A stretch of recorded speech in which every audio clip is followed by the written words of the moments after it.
Hello guys. Today not as much late as I'm usually for time slots. Let me just double check everybody's geared. I mean, they are not. I was doing some PvE stuff. I need to kind of start doing it so that I actually don't have to remove my gear from my core PvP champions to do PvE, but for now, on big part, I'm still doing it. Though soon I will have to start thinking about trying to 3-star everything on Faction Wars, and I'm not really looking forward to that, to be honest, but like my plan is that when I can auto everything on 21, then I need to start going for the 3 stars, which I haven't tried at all. And it's not that far off. I'm sure probably by the end of the year I need to start going for it. Not looking forward to that one. Right now the content I hate in this game by far the most is Curse City.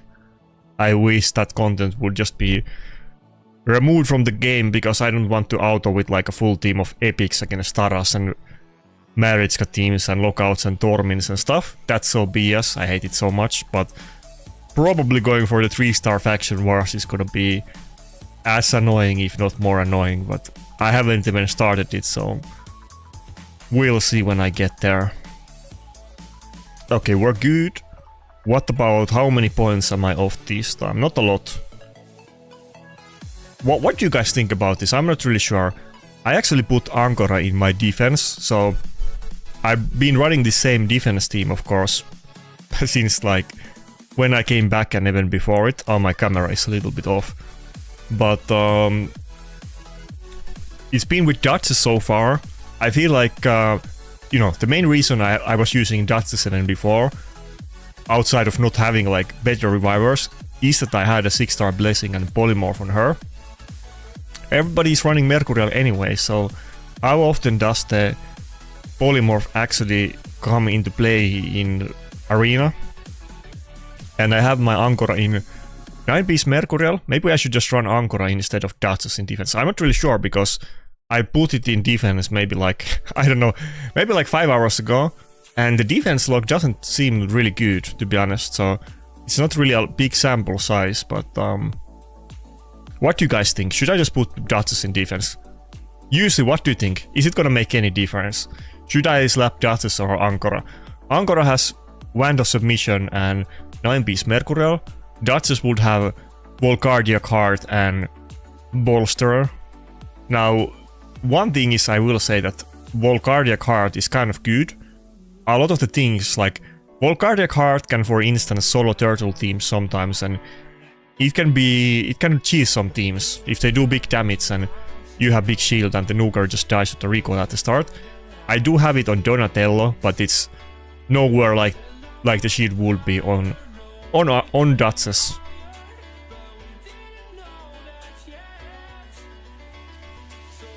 But yeah, we'll see. Probably it doesn't make any difference, but I do think some battles actually having polymorph Duchess might get me wins, but I think overall Ankara should be better, but we'll see. Now I could put, since I have 2 Volcardia cards now, I could put one of them on Ankara. One is already on Donatello. Again, I got kind of lucky. I got second Volcardia card, I wanna say early this week or like last week, something like that. But you know, you can move them around endlessly, so if I could, I would probably put it on Ankara just for at the end of the reset for this, but I'm hoping that I'll just pull like Theodosia or somebody actually relevant, and I'll put it on there. Or Maritska, and then put that sucker on Maritska like everybody does. If I get Maritska, I'm definitely gonna get Volcardia card plus 18. I'll go all the way. I still haven't leveled up any Relic plus 18, and probably I should do it at some point. I feel like Death Dealer and Volcardia cards are probably gonna be the ones, I guess Cat's Case too. Those 3 are probably ones that I would actually not be that insane to like get one to plus 18.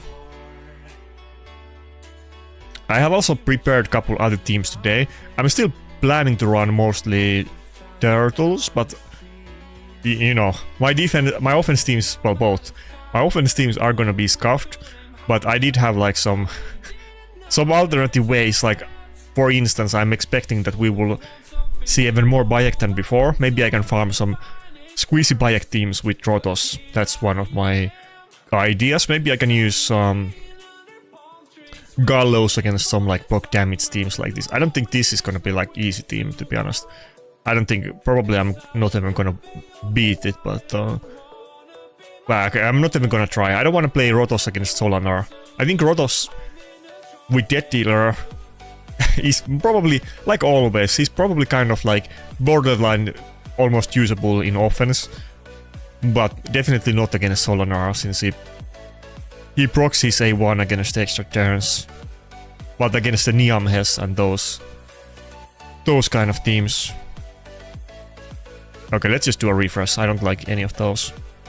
Like this one is kind of squeezy team. Maybe I can just Rotos this. Maybe not. Let's do one auto battle and see. Oh, I forgot which one. Did I put the AI to open with the Donatello cooldown reset or not? I think I put it, but let me manual this one. This is not gonna be the main team that I'm planning to run on offense, but if I can't like find any teams to hit with turtles, maybe this is what I have to do. Okay, just auto at this point. It's scuffed, but I think, you know, a lot of people might be avoiding Bayek teams. Of course, there's many ways to beat Bayek teams. It's not like it's not doable, but I think a lot of people, especially not like the people that are not pushing for top ranks, they don't have a team prepared for the Bayek teams, and relatively weak Bayek teams might be quite, you know, high rank in Platinum, or at least for me, so maybe I can get some of these. Some of the Bayek teams are super tanky, but a lot of them are kind of squeezy like this one. It's still not very fast, but it's better than not being able to hit any teams. Okay, it's kind of taking a lot of time. Let's see if we can even win this. I need to... Okay, no revives anymore. I have tried Darkness against Solanar. It's actually not really playing out at all. I don't like it. I tried it a lot. I was trying to run a team with both Rotos, Narses, and Ancora and Donatello, and it actually wasn't good at all against Solanars. I know many people can farm Solanar teams quite well, so I think I could be wrong, but I think people are avoiding Bayek teams a lot more than they are avoiding Solanars. And since, in my experience, the Narses Solanar matchup wasn't really that consistent at all, and I tried it without Rotos too, to be clear. I'll let other people farm that, and I'll just farm whatever I can do. Can we just this one looks like a turtle team, potentially. Not guaranteed.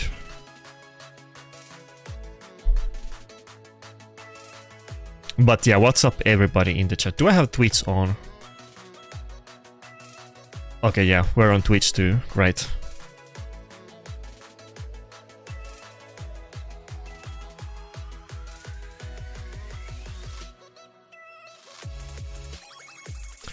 A little bit chilling, but if anybody wants to help a brother out, then go subscribe to my Twitch 7 if you don't use it. It's just for the sub count.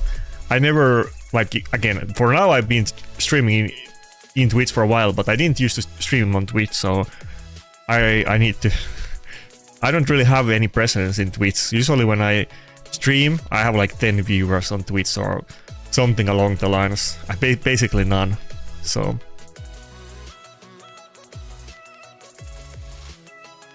I need to get the sub count for sponsorships and stuff. No cap.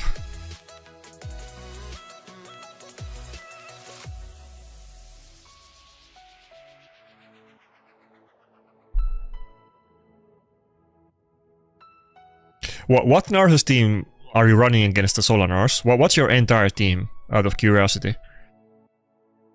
Because I did try it a good amount. I really wanted it to work. I think you also talked about it before, and then I tried it when you mentioned it, or probably a bunch of people said the same thing to me.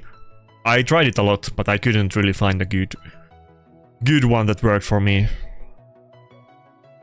Often too, the Solanaar teams, they're running something like Niamhe. I guess Bayek and Niamhe are very meta right now, outside of the old usual like Maritska and, you know, Galatri Theodosia.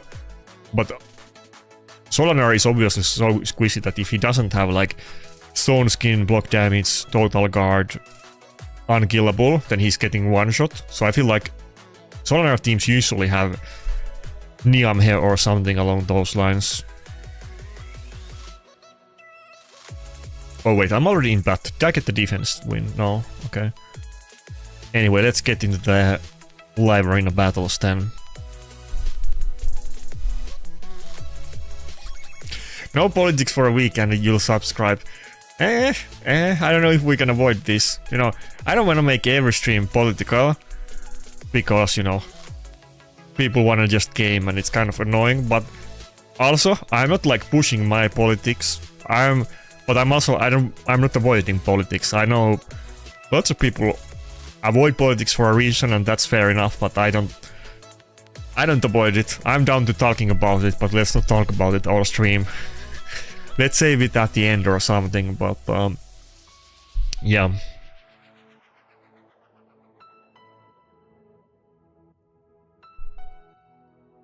Isn't politics, not that I'm doing it for that reason, but isn't politics kind of meta on Twitch? I feel like Twitch is less about, like, not just recently, but in the recent years, Twitch has been less and less and less about gaming and more about, you know, politics and cosplay. And I say cosplay, you know, putting it nicely. Am I wrong? Should I go Narses on this one? I want to go with Rotos for the Niamhe, but maybe we go both.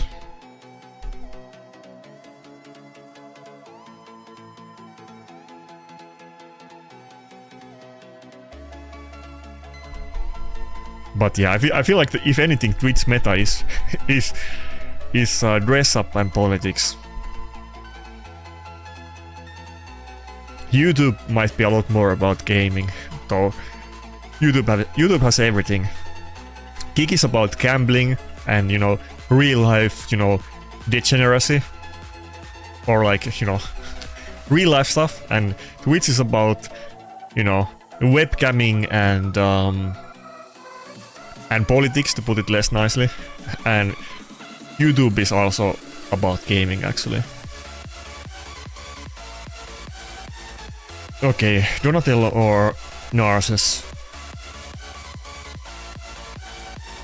I kind of want to go with Narses here. Maybe we just... Bah, okay, maybe I'm gonna regret this. I kind of should ban Comidus, but I'm gonna go for Niamhe ban.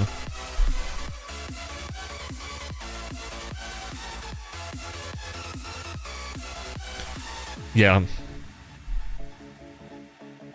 I think Twitch and Kick are both just chatting, but their just chatting is different. Kick is gambling and Twitch is boobas. Let's put it that way.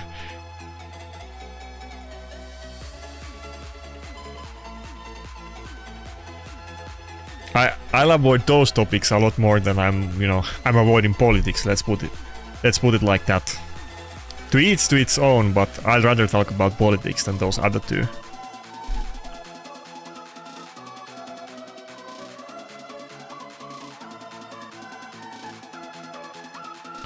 Am I just gonna self-immolate if I revive? Rotos is gonna get a turn though. I should just do it, yeah. Rotos, you know, the death dealer is saving my ass so hard. My gameplay, people don't realize. I don't wanna, you know, whine about the champions all the time, but people, you know, one champion makes all the difference.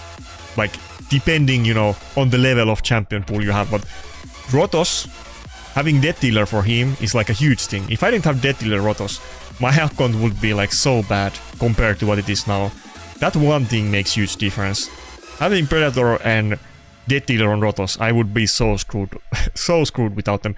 My entire gameplay strategy even if I have like the same champions. But if Rotos didn't have the Death Dealer, I would have to play so differently. Rotos does just fine against Marius matchup for now, for instance, and well, Rotos is not... I don't like fighting Galatrius and Theodosius with Rotos, but at least he can try to do something about them. It would be way too inconsistent without Death Dealer.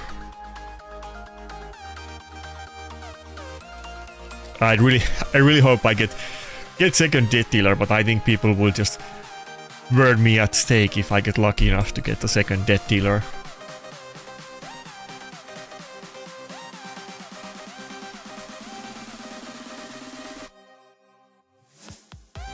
Yeah, I have a new clan. I think we talked about it on the last stream. I think I'll make like... I was thinking that I should maybe make a video about it. Some people were asking why don't I do it. I'll make video when we got like a siege. And then I'll also mention that I switched clan. But you know, a little bit disrespectful maybe to my old clan to make a video that I switched clan. And you know, there's nothing too much into it other than I switched clan. So I don't want to make just a video announcing that. I'm not that self-righteous, but I'll make a video about Siege for sure, and then I'll mention it on that video. But I'm not hiding either that I joined the Ukrainians, but it would be a little bit cringe if I made a video about it. I don't have any issue with CHQ, let's say. If I did, then I would make a video about it, but I don't. If I wanted to, you know... If I had something bad to say about them, then I would maybe do it.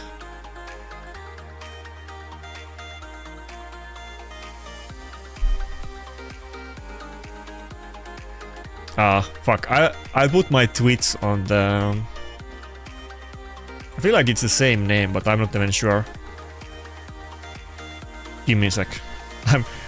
I'm trying to look up my own Twitch. I'm pretty sure it's like the same name, but I have like... maybe 2 viewers, so that's why you don't see it. I think we're just going Ankara today. Gautis is getting benched. Not fully benched, but in very big part. Okay, I'm linking the... There you go. This link also goes to Twitch, so for my one Twitch viewer, don't worry about it. It's just whatever I type into this program goes to both YouTube and Twitch.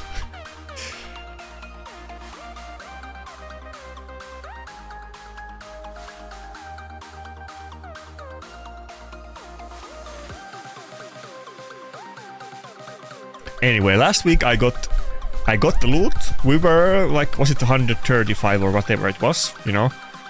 Was safely in the loot side of things. And I even got 2 accessories. You only get 3 if you finish top... You know, if you finish anything between rank 21 and 500, you only get 3 accessories, so... This is gonna be very RNG. You might not get... It's already hard enough for me to get accessories on Green Forest. Getting accessories for the right faction with like half, you know, decent stats might not ever happen with Swift Parry, to be honest, so I hope I get lucky. I did get 2 out of 3 Swift Parry, which is good. Could have been 3 out of 3 deflection, but none of them were for Lizardmen, sadly.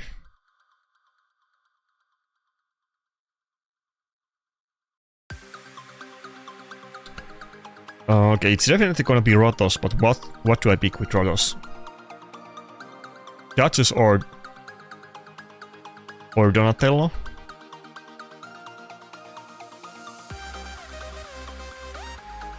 I think we go Duchess here, yeah.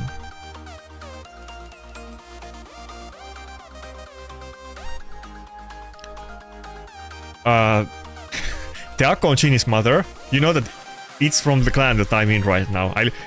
Somebody asked me like, when am I gonna collab with my mother after that battle, and I told him in 2 days, and people didn't even realize that it was a secret hint that I'm joining the Alio clan, but it's literally in the same clan that I joined. Alio, for those that don't know, and again, I didn't know about them before I came back from my break. Like I don't know if the clan even existed, or at least I wasn't aware of them. But it's like a Ukrainian clan or cluster. I guess they have multiple clans. I think 4 clans they had. And they are pretty arena oriented, obviously, since they had 11 people in top 100 on when the last season ended, which is more than even Mad or Aspie had. So that's why I joined the same clan with my mother, let's put it that way. Seemed an interesting choice.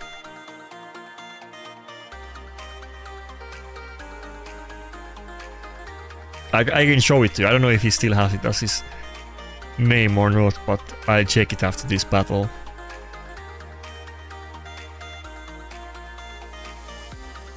I think the player with that name, I think he is maybe like the only one in the clan right now, outside of me, who is not Ukrainian. I think he was like some other, I forget what, like maybe chairman or something else.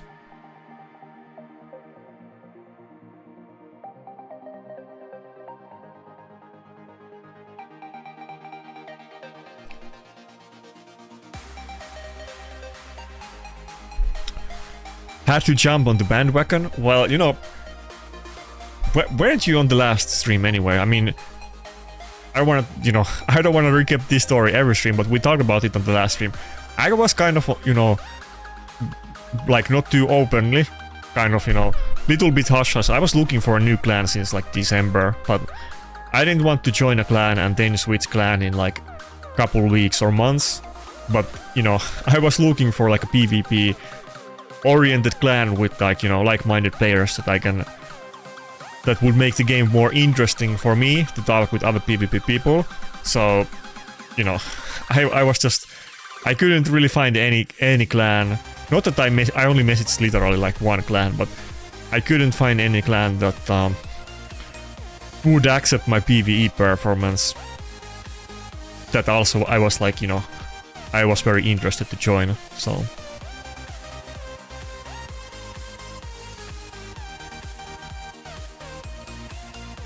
But now, maybe my PvE performance is not even gonna be that bad. I pulled 2 really big PvE champions recently. Tyrol and Toshiro. So actually I'm kind of up to date with PvE almost. I don't have a Titus team, but outside of that, my PvE is pretty good. Doing Chimera keys is not as big nightmare as it was when I came back. Fuck, is the rooster gonna solo me? It's looking pretty bad. I think I'm gonna go for the AoE though, even with the counter attack. I want to make sure the Grixia dies. Oh, double weak hit. Double weak hit and I didn't dodge Gallows. That's looking pretty bad.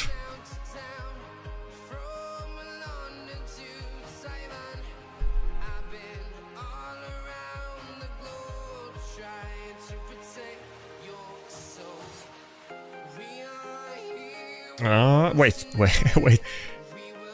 how is this gonna go? I mean, he has no heals on Grixia, right? Yeah, Grixia has no heals, so I'm gonna win. Okay, it's gonna be slow, but I'm definitely gonna win. That's a weird one. I haven't had a weird turn of events like this in the battles in a while. My Hidatse sometimes even nukers. She will beat in 1 versus 1. Because she will heal a lot, and she will proc Volcardiac Heart, so... Quite often it's been like 1 versus 1 against Marius or something like that. And my Justice is actually gonna beat a lot of them in 1 versus 1. Not every champion, but if they're kind of like low damage utility nuker, then she actually might.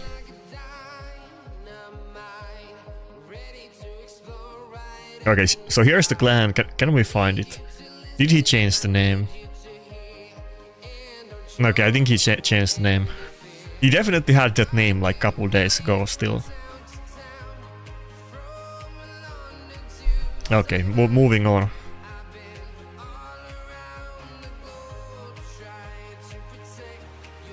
Wait, how's the Plat looking?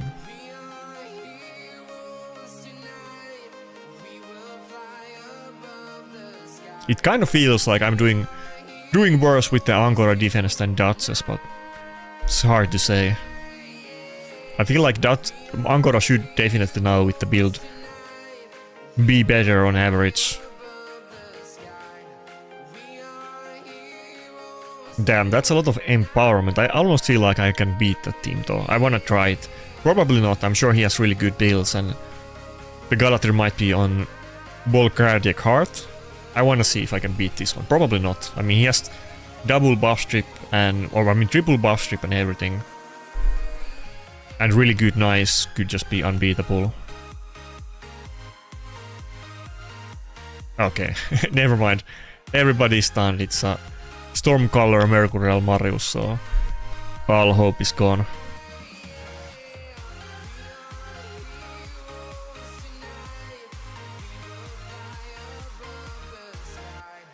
Okay, next. Well, I mean, I should have known that was gonna happen. It's too, you know, team empowered like that is gonna have good builds as well, and not just the champions. What about the Nail team? Can I even beat this one?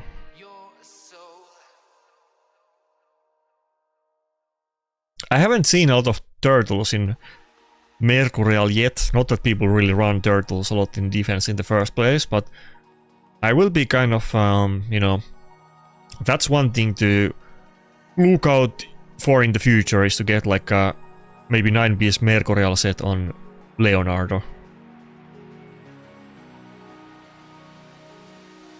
Pretty sure it's gonna be worth the damage loss, but some matchups like Nice might go a lot worse with Mercurial than Lethal Stone Skin.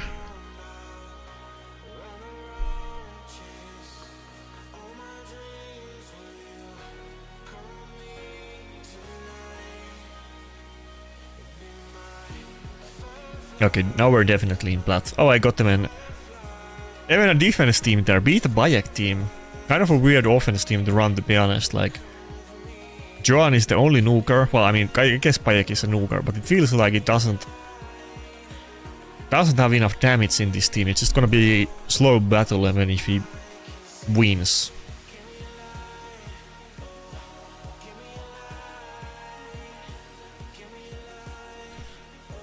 What's up, Adam?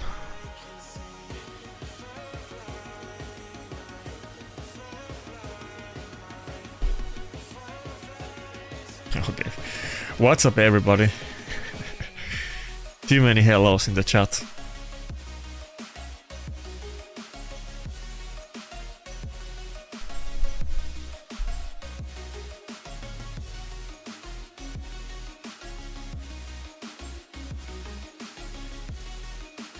Wait, not Joan, Maria, whatever, like a biblical name, give me a break. I meant Maria. You know what I mean. It's the same association.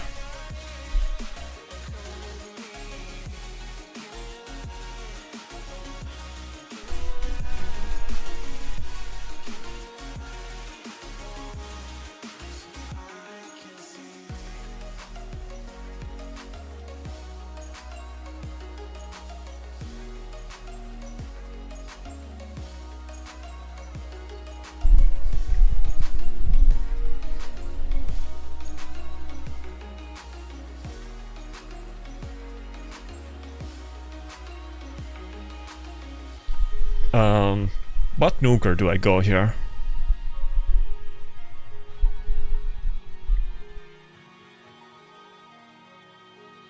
By the way, it might look a little bit weird. I'm sitting like all the way in the back. I tried to change the camera angle so that it doesn't look that weird, but I'm leaning like this. I'm like I'm just chilling for the weekend. I'm leaning super far back on my chair. I've noticed that usually on the streams I start like sitting straight, and then at the end of the stream I'm like, I have adjusted my chair without thinking about it all the way to back, and I'm just chilling. And this time I'm just starting from the chilling from the get-go. Not trying to be too too presentable today. I need to get the job done and I want to be as comfortable as I can. I need the loot. My Predator is fantasizing about the swift parry and we need to make that happen.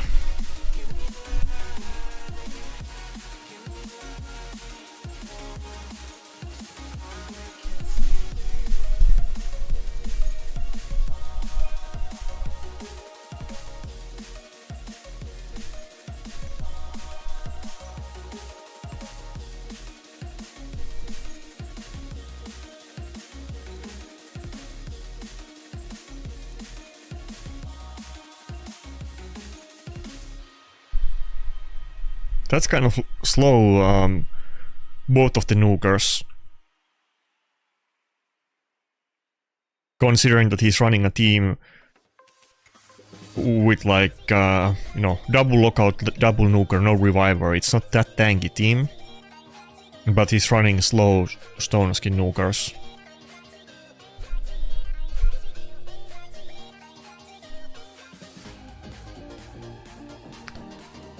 Ah, almost. Oh, okay, good, good. That's fine. Okay, come on. Surely Empress is not gonna solo me. He totally can. I don't really have a lot of shields or anything going on. I think he's just gonna... Rotos is like... No, Rotos doesn't have any ward. Oh my god. Okay, that's unfortunate. I tried to make my Anchor a little bit tanky. Obviously I'm running her in 9-piece Mercurial and it's not perfect gear yet. Though on Mercurial definitely speed is the biggest deal. Even if you want to be tanky, it's better to just be fast and go super tanky. But I don't wanna... A lot of the gear is like usable but not endgame. And I don't want to really like use too many high level gulups of any kind on that type of gear.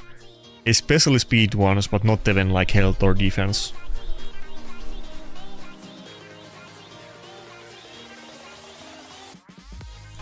I have seen it a few times. I don't see it anywhere near as often as like Garol or Marius. I've heard mixed comments about it from people in the chat. I haven't tried it yet.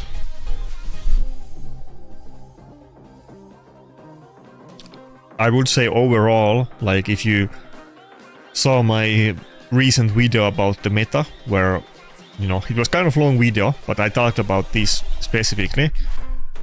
Empress is a great champion. He's not really like... he doesn't really specifically adhere to the current meta super effectively. The one... Like, he's overall really good, but the one thing that he does is block revive, which is very good in the current meta. But Empress is very popular in like the low and mid ranks of Arena, but the usage goes down a ton at the top ranks. The big boy accounts do sometimes use Empress, but not too often. He gets a lot lower usage rate at the higher ranks. So I don't think building him on Mercurial is really top priority on many accounts. He took my Angora. I don't know if this guy watches the content, but I usually pick Angora against Hilvi, so that my nuker doesn't get frozen. That's unfortunate. I totally would have wanted to go Angora. Is he gonna go Narcissus too? If I pick Duchess now, I might have to ban the Narcissus.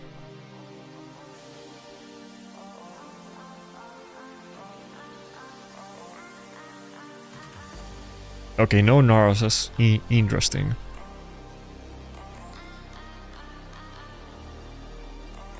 Gallows? Should I go Gallows? Just triple nuker, maybe? The thing is that he has double reviver, and if he like, you know, if they're both in Mercurial, it might be a long battle. I probably want to get a second reviver, since he totally could just ban my Duchess. I feel like I should ban Hilvi here. Yeah, let's go Hilvi ban.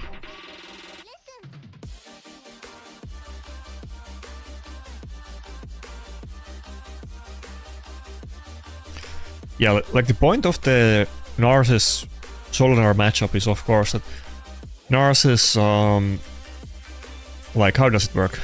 It's so often not relevant that I forget about that part, but I guess it was implemented for Tara specifically since the white duo were meant to counter them, but he doesn't take damage from skills that people use outside of their turns, I think.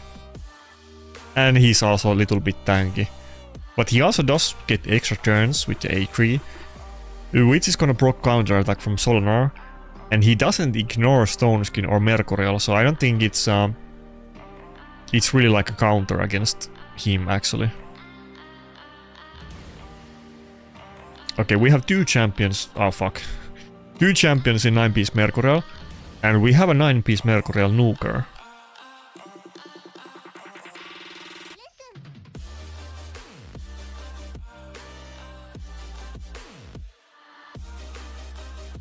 But the thing about it is like, he might not take damage, but other people are still gonna take damage, so...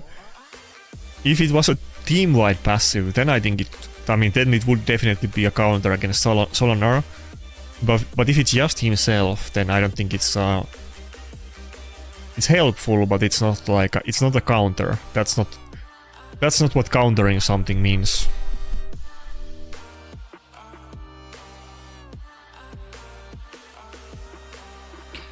Yeah, I've seen a lot more Stormcaller Solinars. I think the usage on them is going up. Now, do I think it's like the, you know, the only choice or even the main choice? No, but definitely it doesn't seem terrible.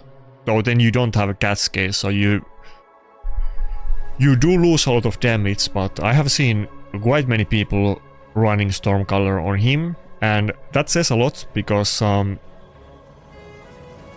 Stormcaller is not a too common relic in the first place, and if they do have one, they probably put it on Marius, so I guess the people running it have 2 Stormcallers, or they think that the Stormcaller is so good on Solinar that it takes priority over Marius, which sounds a little bit weird, but if you use Solinar in classic arena offense and defense, and you're not just thinking about live arena, it might make sense. Okay, we're not having really a great time against the 9-piece Mercurials here.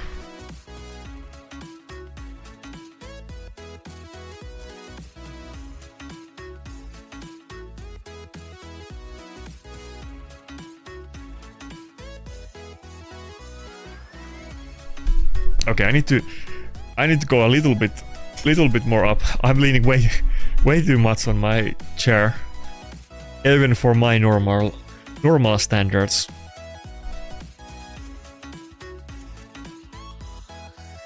Okay, Protoss got this. Let's go.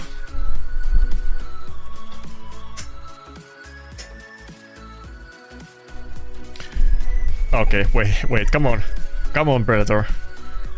Okay, I take it back. I need to sit properly in my chair. I can't lean too hard just yet. Maybe later.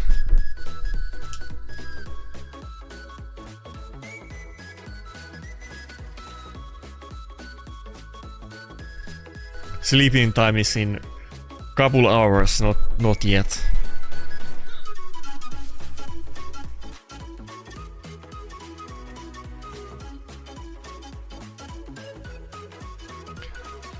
Maybe I'm getting hit more because of the dots, not using the dots.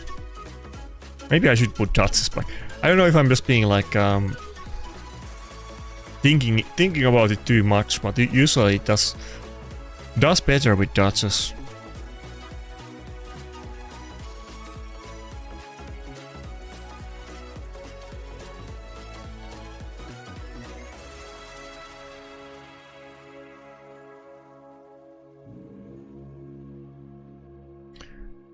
Oh, did I just fight you? GG? Let me double check. I was looking at... Oh yeah, it's you. I was just looking at my Platinum defense team and adjusting it a little bit because I'm not that it looks great now, but I was getting hit a lot and not winning enough. It was super close one. I kind of got lucky at the end with Rotos. I don't know if I if I really deserve to win it even in the first place. Okay, surely we can take this team.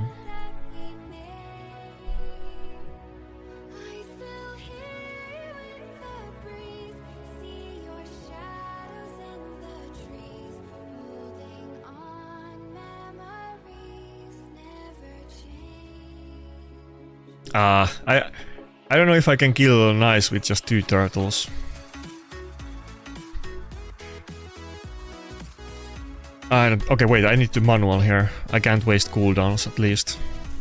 Oh, okay, it's so much faster than me that it didn't matter. I think we're fucked though. Yeah, there's no way I'm killing it. Oh, wait, delay. Okay, maybe we're good. Okay. Super close one.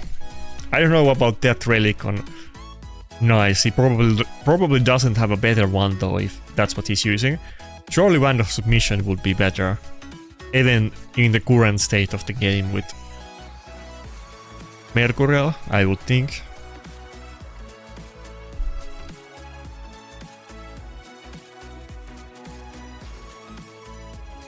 Garrel defense, is that gonna be like a thing in the meta? I don't think I even have...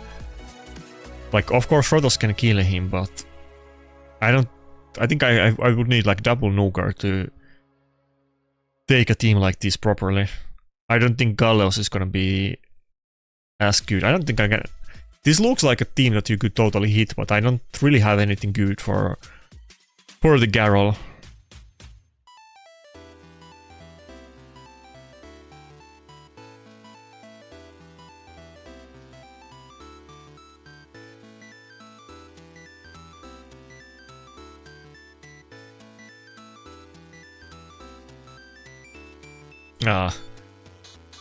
Rotos died instantly.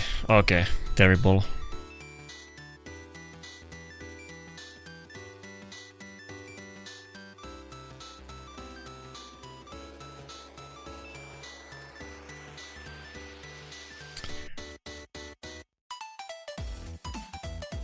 Yeah, nothing much, just trying to get back to Plat and then do live arena. It's probably gonna be a close one again if I'm actually getting Plat or not. I don't...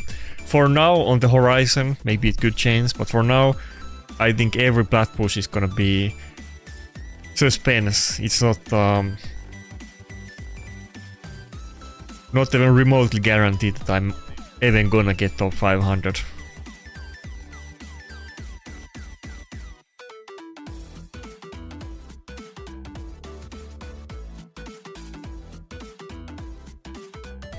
We were talking about some stuff earlier and I had to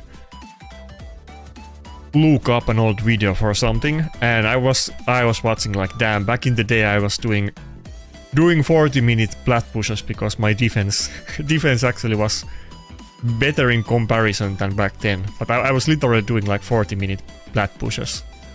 I haven't been doing that for many years.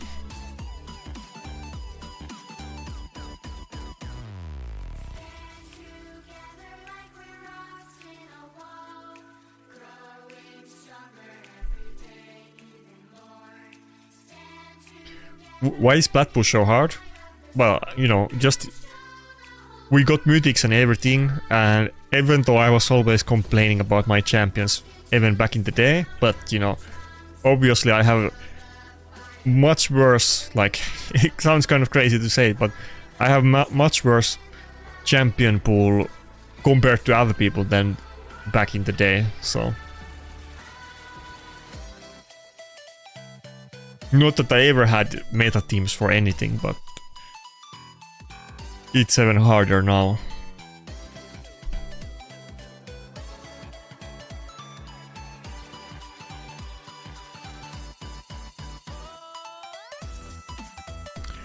Oh yeah, you don't like the electronic music?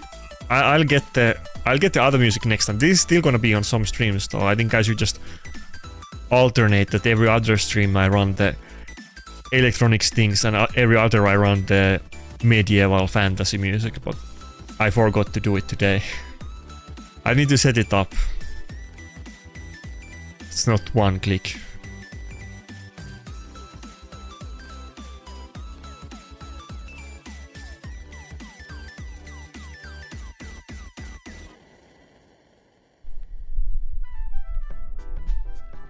Yeah, you only get Swift Parry accessories if you finish top 500 in Plat, and you still only get 3, and it could be a combination of deflection of Swift Parry, so you could get 0 Swift Parry even after multiple top 500 finishes. I'm almost certain that they're gonna add the accessories to something else than platinum chests later on, but right now they are kind of insanely hard to get. Too hard to get, I would say. I mean, I think everybody will say that, not just me.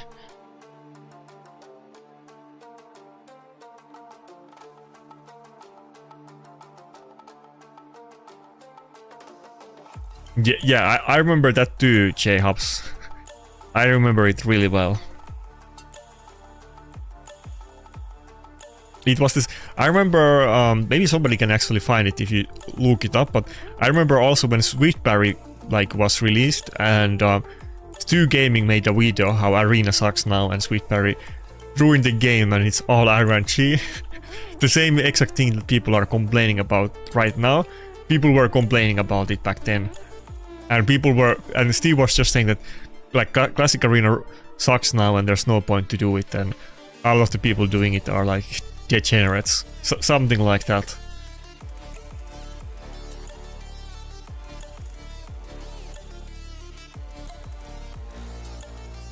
Can I? He has some big shields. I don't think I can. I can get. I kind of want to try. Could I just kill the John? Probably not. Yeah, not even close. Wait, should I go for it again? Maybe. Okay, we go for it again. Still not. Okay.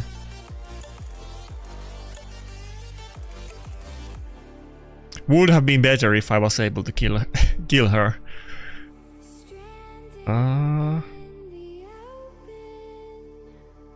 I don't think Galleos can do it, but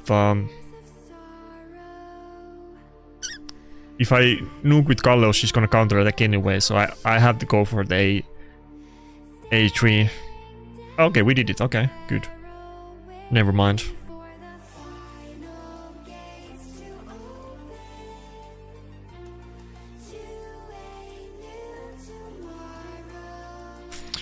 This is very scuffed, but you know.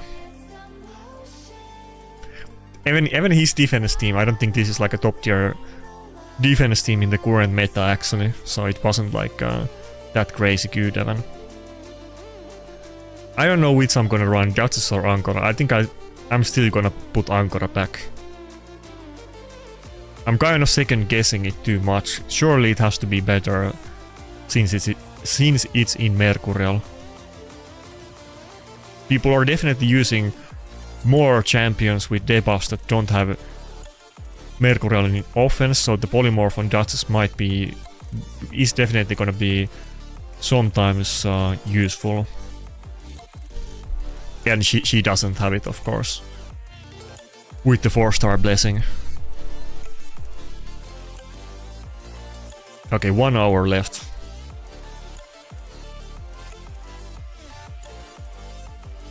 Is there any CC smoke for Solanar? This champion is the worst thing I've seen in this game. I've seen it a little bit, but not really. You know, the content creators often they kind of bandwagon at things sometimes, but I don't think I've really seen it on Solanar. I think I've seen like mixed opinions about it. Some people are really happy. There has been some complaints about it too, but I'd have to like double check. But I feel like if anything, what people have said in content creator chat, it's been more positive than negative about Solanar.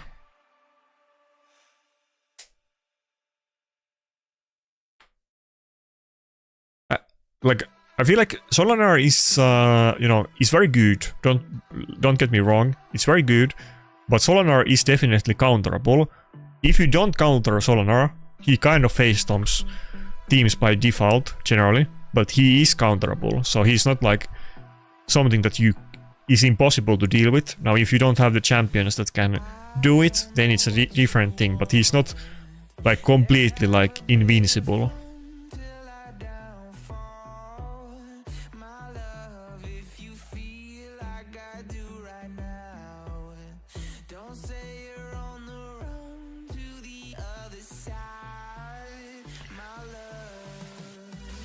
Lockout Niamhe Maritska Solar. I think there's a little bit variations. I don't know about that exact team, but sure, why not that? But I think those champions are used a lot, yeah.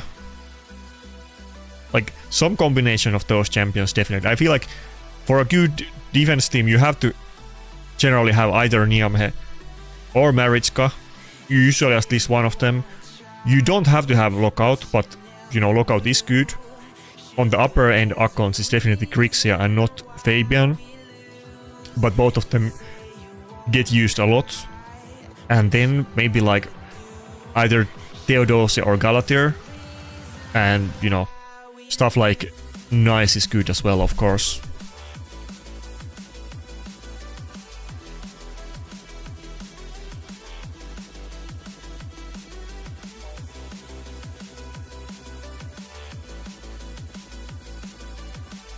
I'm really scared to pick Rodos here because he has the Theodosia, but Rodos is so good against every other champion in his team except the Theodosia. Oh fuck. And he picked Solonar. My team doesn't deal too well with Solonar here. But I think I have to go for Theodosia ban over it, sadly.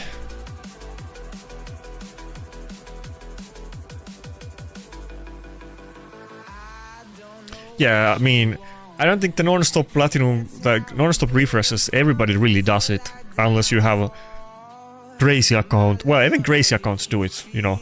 I've been there, I've done that, you know, I know how it works at the ultra end game. They might sometimes refresh for different reason, but they are refreshing to... Like, I'm generally refreshing to find teams that I can beat. The top accounts might do it for that reason too, but it might be a little bit more narrow, that they want to farm a specific account that is high points, or they want to farm specific accounts that is relatively high points, and they know that that specific team is fast battle and 100% win rate for them. But actually, the top accounts are very selective about their battles too. If you're going for rank 1 push, not saying that you get it, but if you're going for that, which, you know, I have been competing for that many times, you will actually spam a lot of refreshes. You will, you know, people are not clearing like the full board. There is various things that you could do, but generally you will be targeting other accounts that might be competing for the top. Or if you're in a clan and it's not like a hidden like weak, you might focus something that you can just beat really fast and you know that you're not gonna lose. And you know, some of your clan mates that might specialize in beating some of the teams that are currently at the highest ranks, they might go for it, but generally it's some combination of those actually. And they almost spam refresh just as much as I did last week. Probably like more in general because they're gonna do way longer pushes than me. Can we? It's not gonna die even if we land the debuff, but come on, we need to get really lucky here. We need a lot of dodges. Okay, over. Kind of close, but you know, not being able to ban the Solonar kind of screwed me there. I just didn't have ways to deal with both Solonar and Theodosia. I wanted to ban both of them.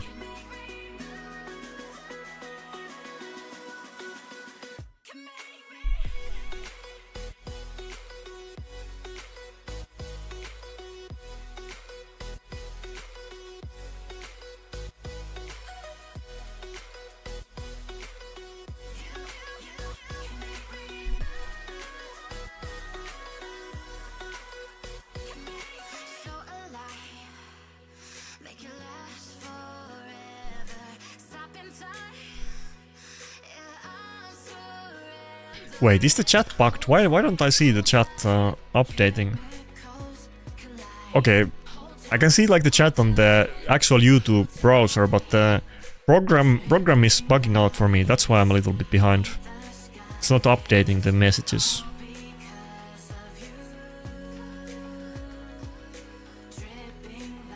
But why? Okay, anyway. I'll have to look it on YouTube, I guess. Ah, fuck. Theodosia Incarnates. Do I have to pick something else than Rotos in this battle? I think I might have to sadly do that. But I don't have others that are gonna ignore unkillable. Maybe I have to go triple nuker. Maybe that's the play.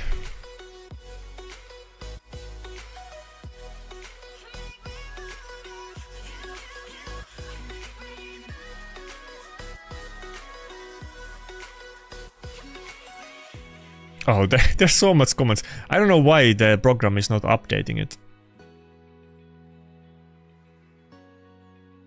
Bro.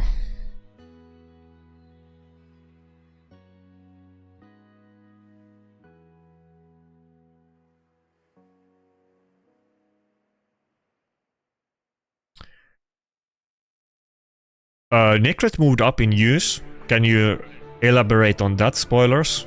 What are you referring to?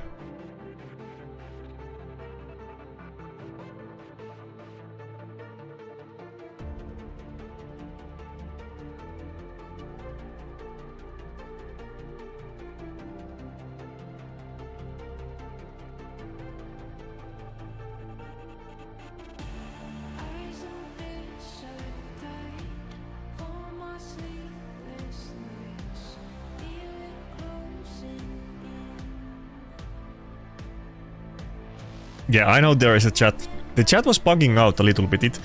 A good bit of it is not showing on my program. I don't know why. The new messages are now showing when I refreshed it, but it didn't show them for a bit. For now, I'm not using Marius, but I'm planning to use it.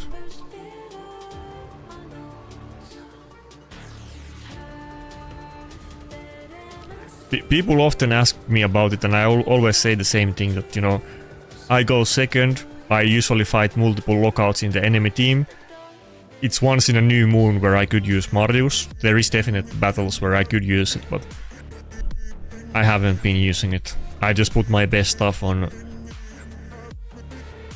Galleus and Donatello that I actually use a lot, and I didn't really want to compromise on their gear to have a third nuker, but hopefully sometime soon I'm gonna have some of those in 9-piece Mercurial anyway, and it's not like I couldn't have 3 defense nukers in Lethal and Stone Skin actually, but it would, obviously they would lose a little bit damage, but it wouldn't be that big deal.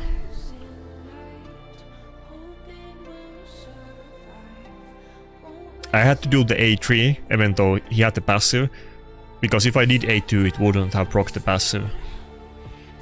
But we're screwed anyway. If Predator didn't get CC'd...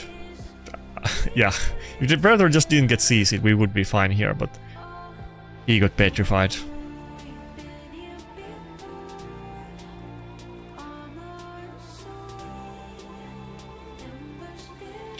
Yeah, the Predator in Mercurial, you're gonna lose a lot of damage and he needs to get kills for his passive, so I feel like it's gonna be really hard to pull off the 9-piece Mercurial.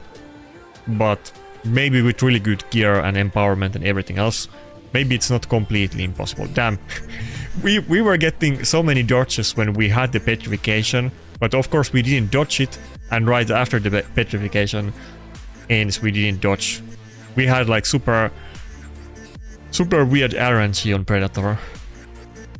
He did get many dodges, but none of them helped me at all.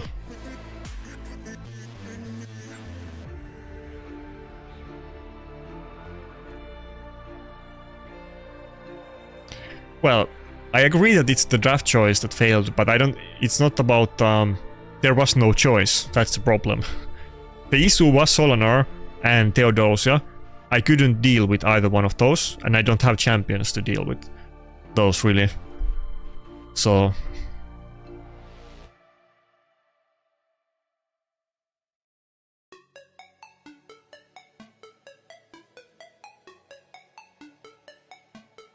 I feel like even if you have empowered Predator with lens. I'm still not 100% sure if the damage is gonna be good enough, but I think you kind of need those at least. And some people have been telling me that are running Predator in Mercurial with lens that it's good enough and it's really worth it, but it's gonna be a really hard build to do. I wanna try that in the long term, but I'm not even sure if it would be better than Swift Parry. And Swift Parry is what I'm thinking about right now. I think Swift Parry is gonna be great.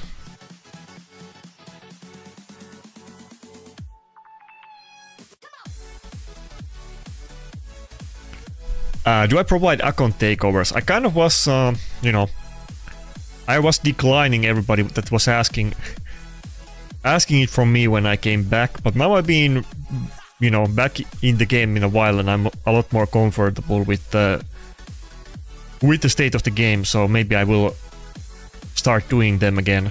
But a bunch of people messaged me when I came back and I didn't do any so far.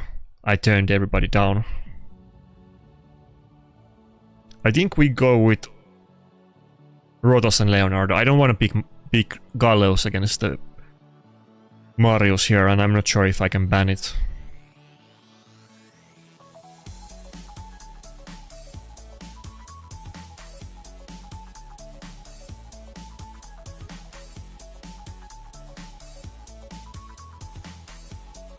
Yeah, I think for now Lethal Stone Skin is the most common build on Predator, but he is a nice champion in that way that he doesn't absolutely need Stone Skin like a lot of other nukers, so you can run other things on him. You could just go 6-piece Merciless and get as much damage as possible. You have a lot of options. I think we go for the Fabian ban, though I could also ban Marius.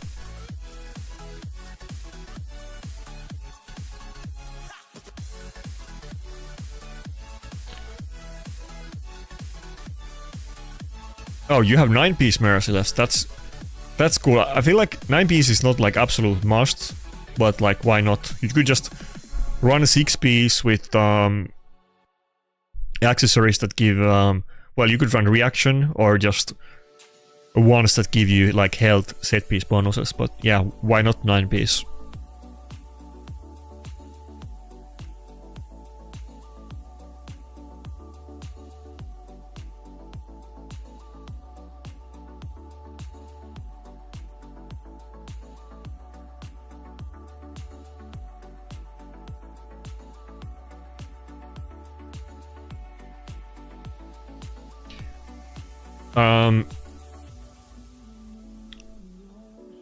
That's a fair point, spoilers, though. I've been lots of people have said the same thing about Mikage, and I didn't see a single battle last season where anybody picked Mikage, and I was super high rank and fighting the top account, so I'm kind of a little bit skeptical about that, but I've been talking about wanting to put my Nakarada in Mercurial, even though people have been pushing back on it a lot. That why would you do that? Because if your allies get hit, then he loses. If you take like AoE damage, he's gonna lose 2 stacks of Mercurial instead of 1 because of the protection.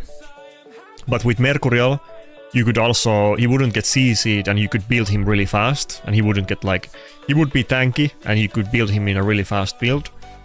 So I think that's gonna be what I wanna try on him. Because I do use Nakarada a decent amount, but not like every battle. But I don't have accessories for him yet. I could technically do accessories, but it would be like only like attack accessories. So I don't wanna. Actually, I Chaos Sword multiple accessories for him, even. But I don't want to use every Chaos Sword to try to rush to get Mercurial on him. I'll get it eventually.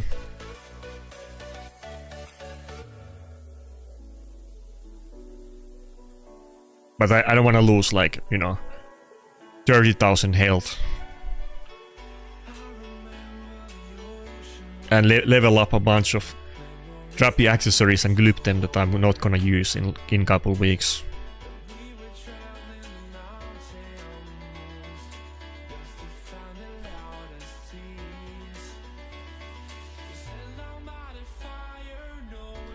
I think people kind of underestimate on Nakarada that a lot of people have been telling me that why don't I run him in 9-piece protection, but I feel like on Nakarada it's almost more important that you make him tanky than even having like some kind of utility sets like bolster or protection for the team. If Nakarada gets one shot, then he's completely useless.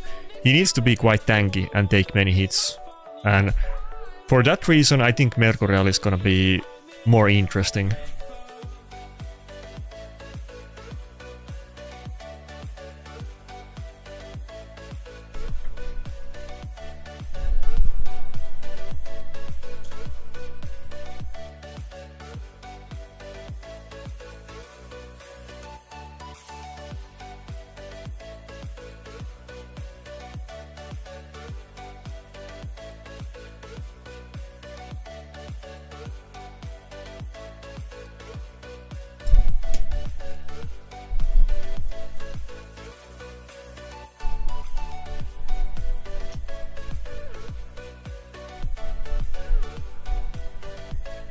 Also, I don't think, if I look at my nukers, I don't have anybody...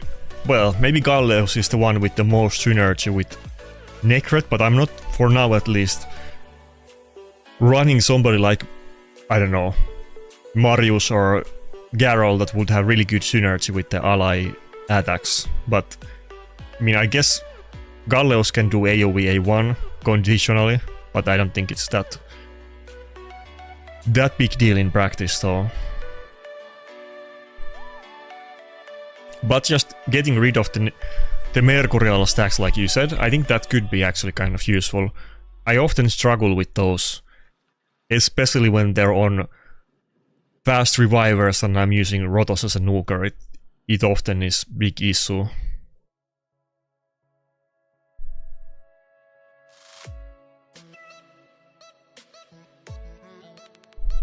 Oh, you watched the Afroman trial? What did you think about it, Leadfoot?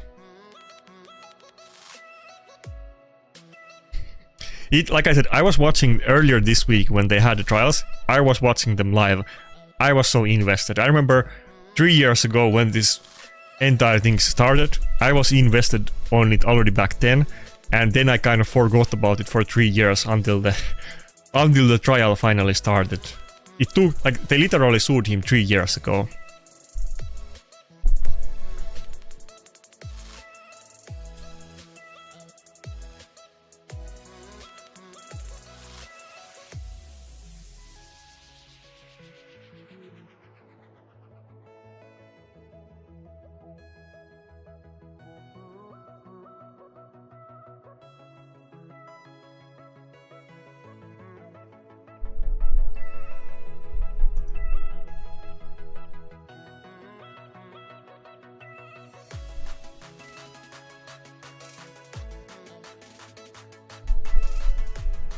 Wait, what are you talking about playing Vitu?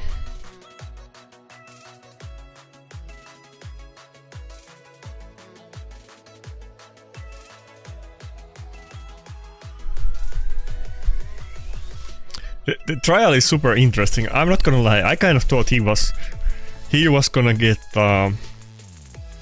convicted on some of the charges. I didn't really have the faith that, you know, some old people in Middle America would actually respect his freedom of speech, especially when it's against cops. So I thought for sure he would be convicted on something at least.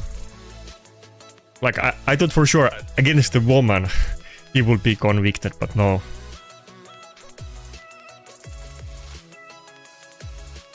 It would have been a lot less cooler if he did get convicted on something, because obviously, you know, he kind of went really hard. I don't think if you're in court and you have like a trial, you're obviously gonna be super hush-hush and you're not gonna talk about it, because anything that you will say is literally gonna be played in the court, like happened with him, that he put out like several bangers in the last week before the trial.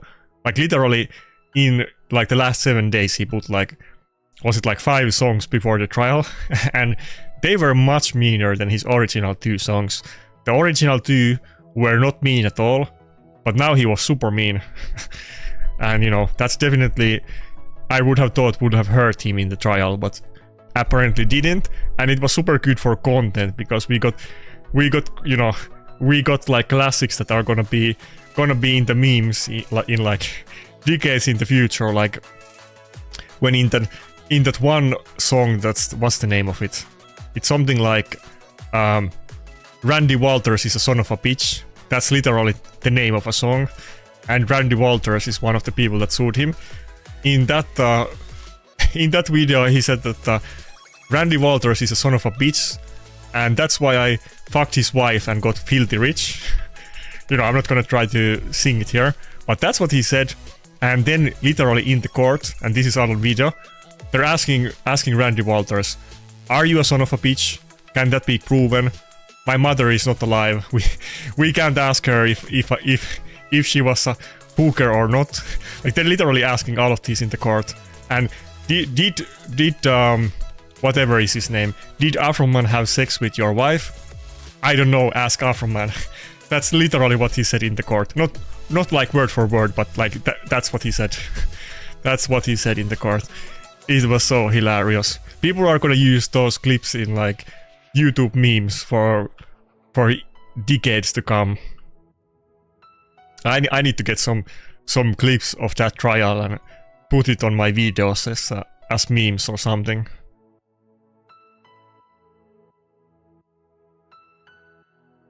But yeah, it was hilarious.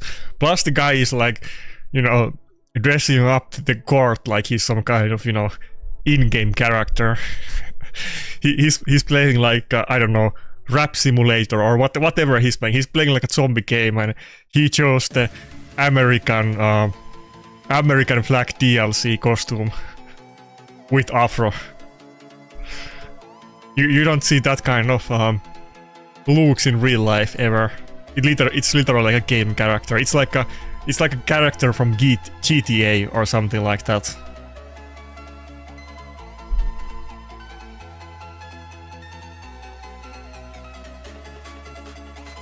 Just give him a little bit like electronics in the face and it would be a cyberpunk costume or something like that.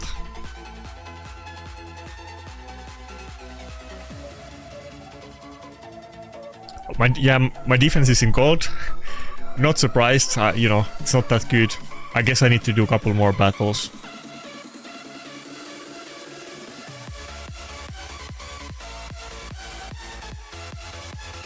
I guess we'll go Narcissus here.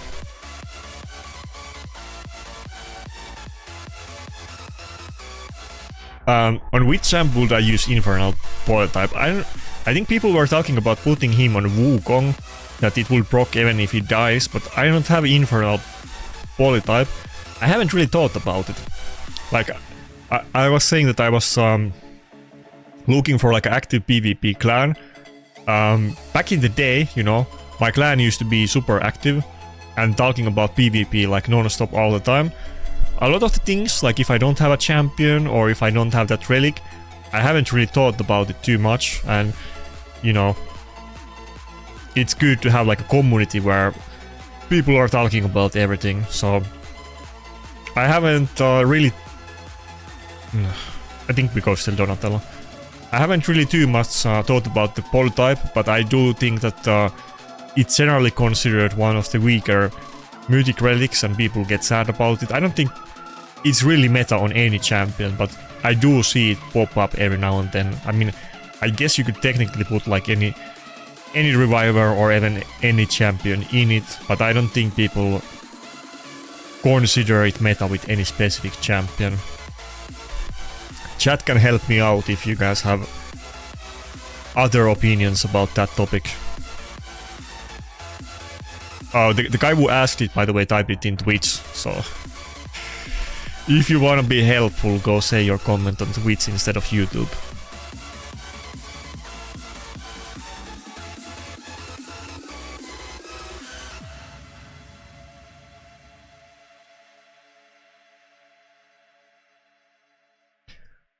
Okay, Leadfoot said that... oh, you're talking about Wokot. Never mind. That Wokot is usable in PvE. I thought you were talking about Infernal Polytype. I don't know if you haven't really, you know... I guess some relics are good on the boss battles, but I don't think... I think relics are kind of meant to be for PvP anyway. The really good ones you don't want to put on your PvE champions, let's be honest.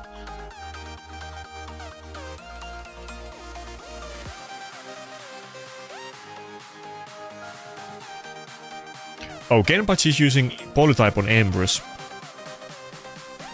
I mean, sure, why not? I mean, I guess he's gonna kind of have the same synergy like I was talking about on Wukong, that he's gonna proc it even if he dies. That's what people told me, because I don't have it and I haven't used it, but I guess it works. Wait, did he... Yeah, he did do it, okay, yeah.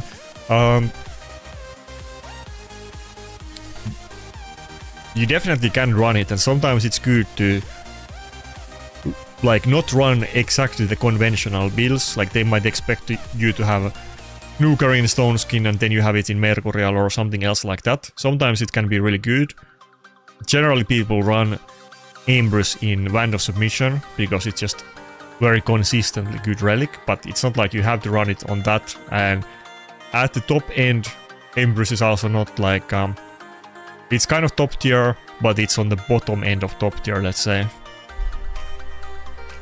It's not the biggest nuker for PvP. It's one of the weakest good ones, is how I would put it. It's good, but there is a lot better nukers, at least in the current meta. The Empress is good enough that if there's some new mechanics and the game changes a lot, he could actually go up in rankings. It's possible.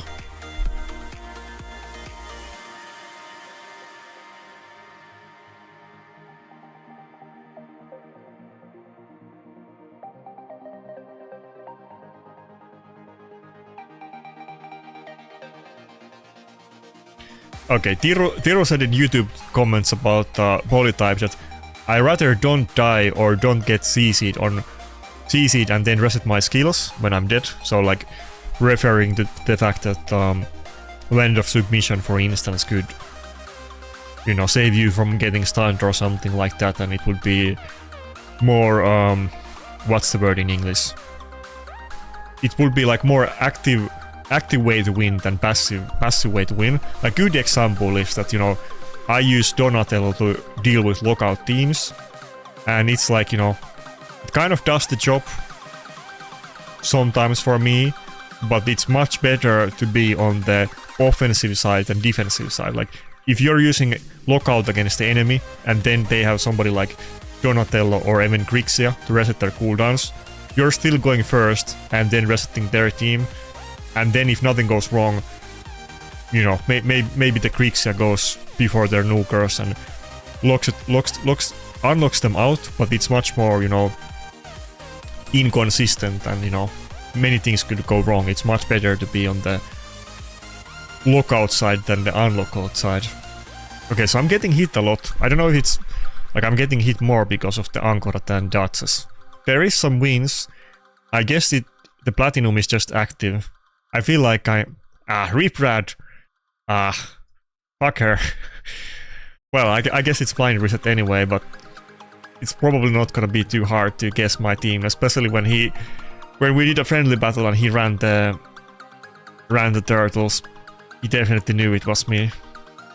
Whatever.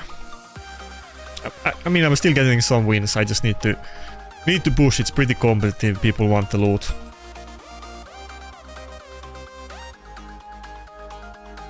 It's good opportunity to maybe try a little bit different things too, since there's time. Can I just Rotos this team?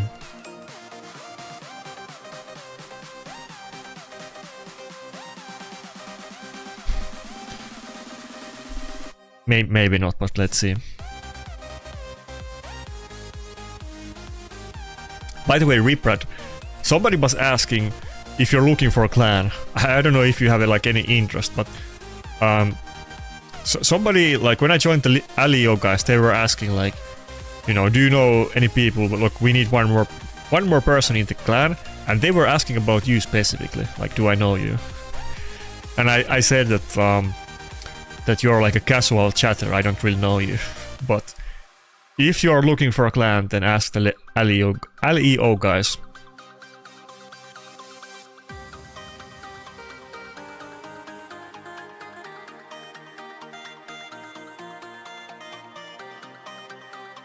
I think they said that something along the lines that we need one really big whale for the clan. So take that as a compliment.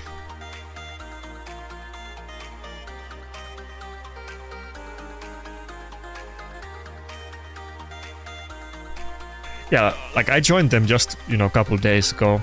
Like just this week after the Chimera reset, I joined them.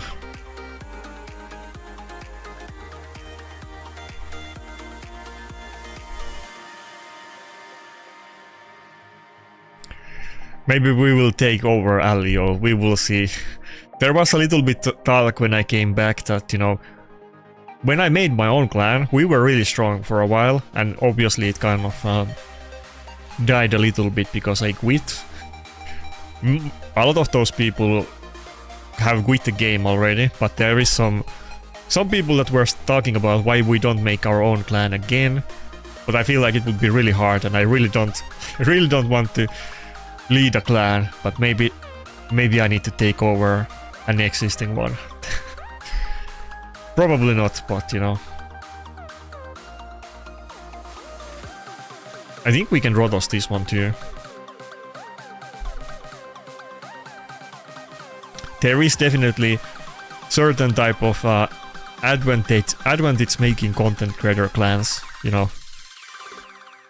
Can be a good way to recruit good accounts and recruit like-minded players. That's how, when I made my clan like a couple years ago, we got like way better roster than I was expecting. We had like top tier roster in the clan. It really wasn't a lot weaker than like Mad or Aspie.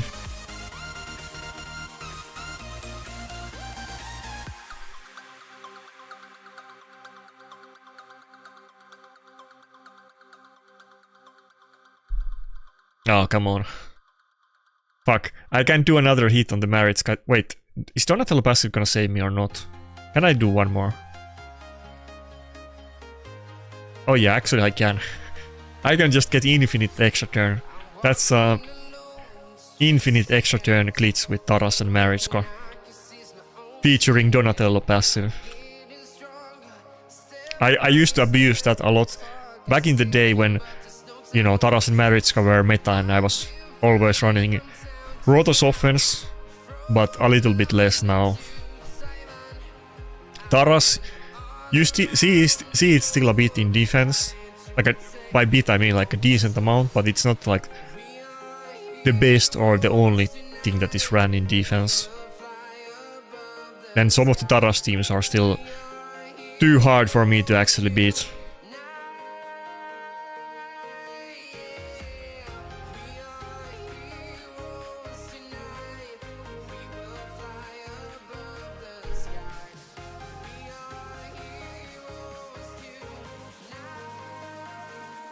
By the way, thank you for saying that you saw me like drop deep into the gold, because you know, maybe it would have been fine, but it was good that we caught on this early on so that I can do a proper push. Maybe I should just try to do a longer push this week. Longer push is definitely better if your defense can sustain it. I'm not sure if my defense really can, I don't think so. But also at the same time, the gap for being in Platinum is going up a lot faster ever since they added the Swift Parry accessory, so I'm gonna get hit a lot regardless, and I'm also gonna, you know, need to farm more than before. Can we turtle this team?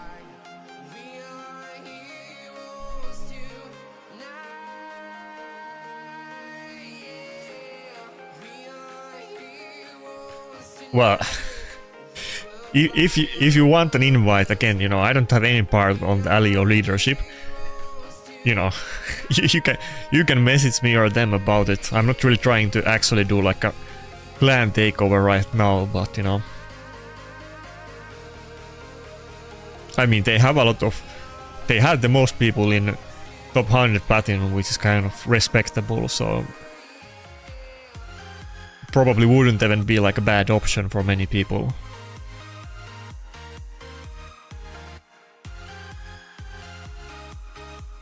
Am I gonna get... I'm a little bit afraid of Ezio's. On the last stream I lost, not in Classic Arena, but in Live Arena I lost Ezio battle pretty hardly.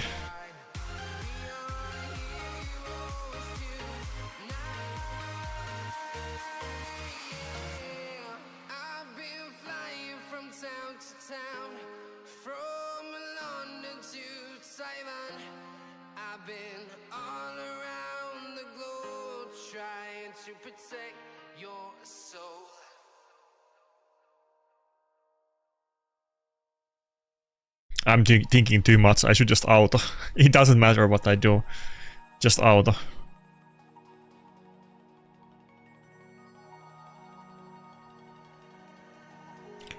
What do you mean, Travis? You mean surprising amount in like I'm getting hit a lot or not a lot? Which one do you mean? I feel like this is kind of normal amount for me, to be honest. Like, if I was very deep in the Plat right now, I would have like dozens and dozens of hits on me, so... I'm almost surprised I'm not getting hit more. But it's still not like... Not nothing. If you have like a really good account and you're in low platinum, nobody's gonna hit you at all, so... Even in high platinum, if you have a really good account, you're not even gonna get hit in high platinum, because some teams are just not worth it to attack, so... It can vary a lot depending on your account and defense team.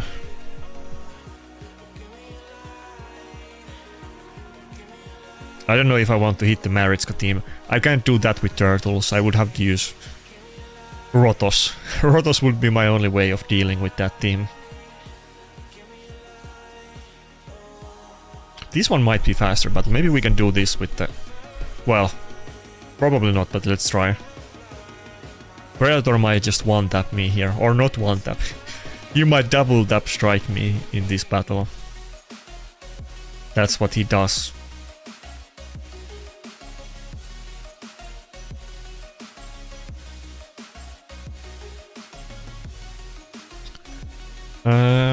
Kill Hilvi and then proc the passive from Georgid. Okay, we can kill Predator 2. Predator has 1 kill, this is a little bit risky. Okay. Okay, we're good.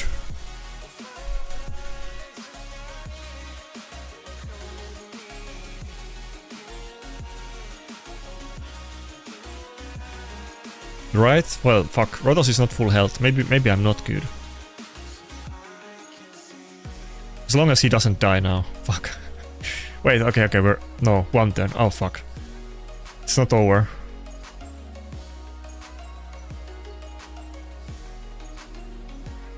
Okay, we're good.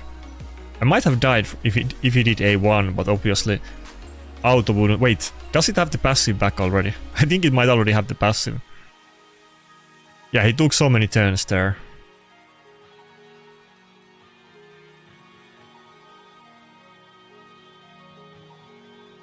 Okay. Little bit slower. It was going kind of fast. I thought it would be a fast battle, but not quite. Definitely it was good that I started farming points early on.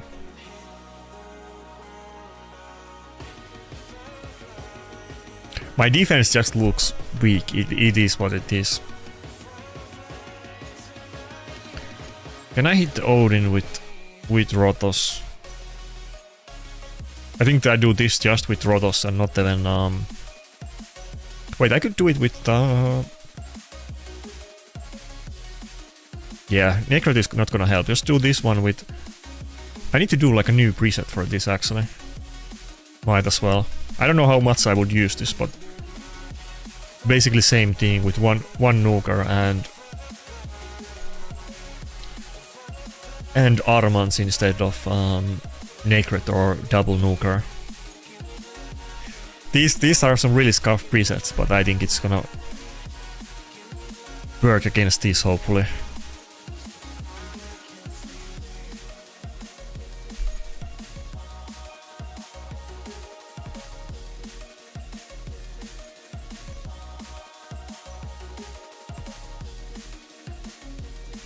Oh fuck, I shouldn't have done that. Fuck, I forgot about Taras. Well, we lost one stack, it's not that big deal.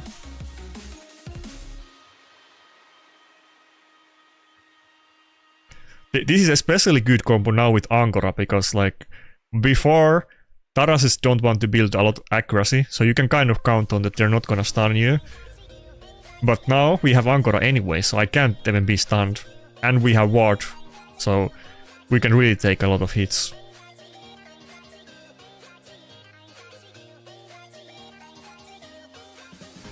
And Donatello even happens to do a little bit healing on the side, which is very useful. Not like perfect, of course, but you know, kind of decent. Obviously, for oh, wait, how many extra turns? I feel like I got like billion extra turns now.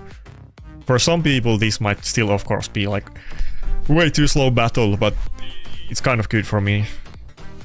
Oh fuck, Arman's not doing the right thing on auto. Probably still faster than manualing though.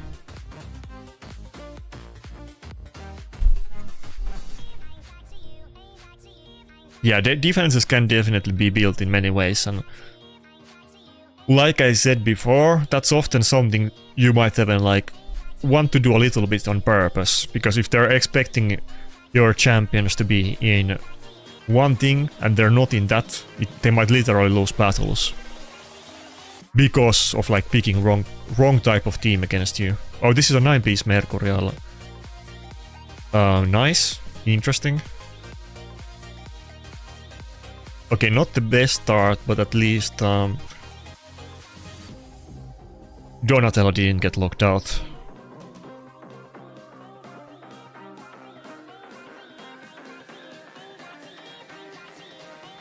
Wait, is Rodas gonna die to the double tap?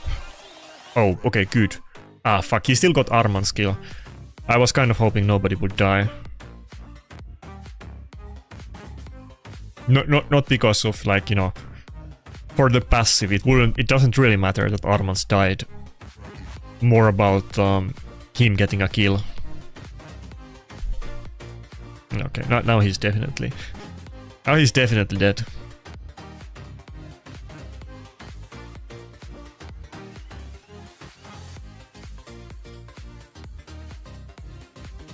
Come on, no dodge. Okay, we're just feasting. I think should I just save the 8-3? Yeah, we save 8-3. Rotos gemstones going boom.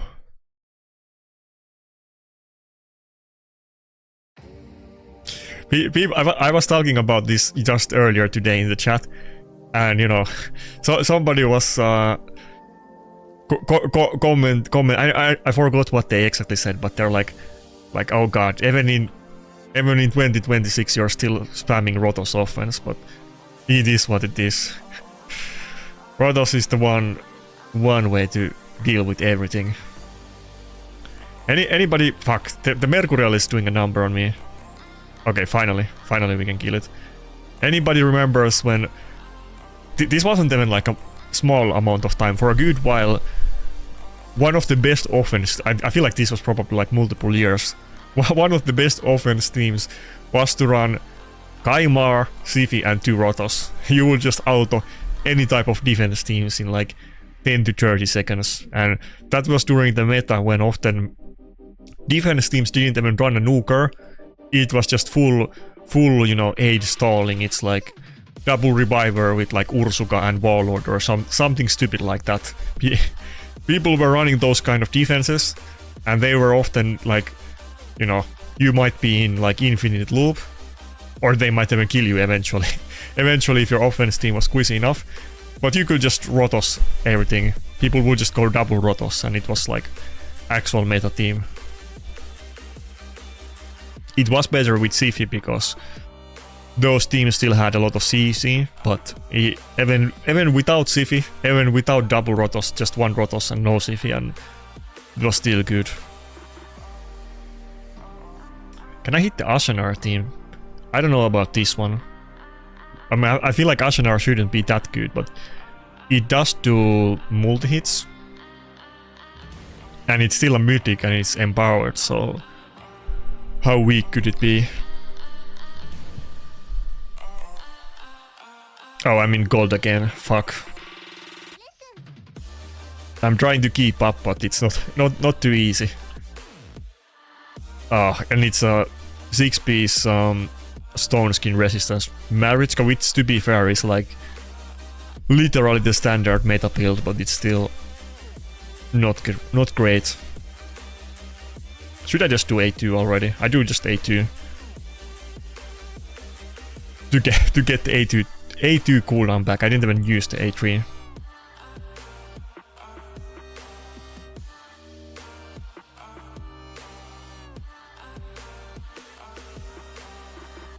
I don't know if I have the damage to kill the Galatir from full health. It looks really high health. I think I'm just gonna kill the other stuff. Oh, I couldn't even kill Ashenar. Fuck me. Can we lose this one? I might lose it.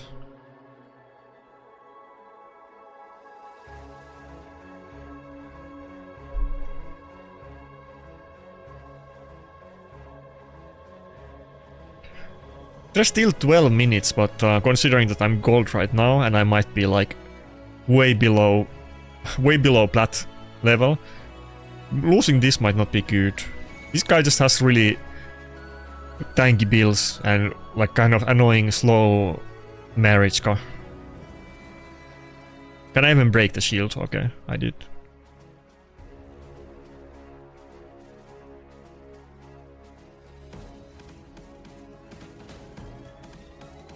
We're kind of abusing the Tara's passive, but it's still a very slow battle.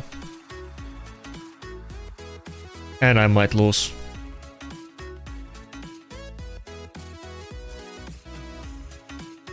Taras is still gonna crucify me with the A1.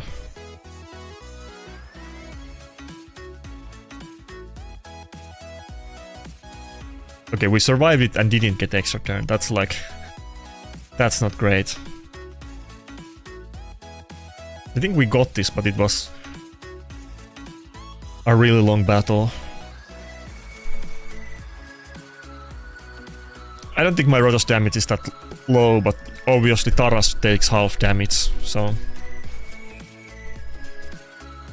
my Rotos gear is, you know, as good as it can really get, honestly. He doesn't have attack buff though. Oh, it was Husky, I didn't even... well, I guess I couldn't see. Never mind. I didn't look... wait, no, you can see it. Okay, never mind. Husky, obviously a really good account, so there is that. This team I can lose to it. I don't know if I wanna hit it. I wanna hit it, but I can totally lose to it. Maybe I skip it. It's only 6 points, yeah. Fuck that. Can I find some turtle opponents?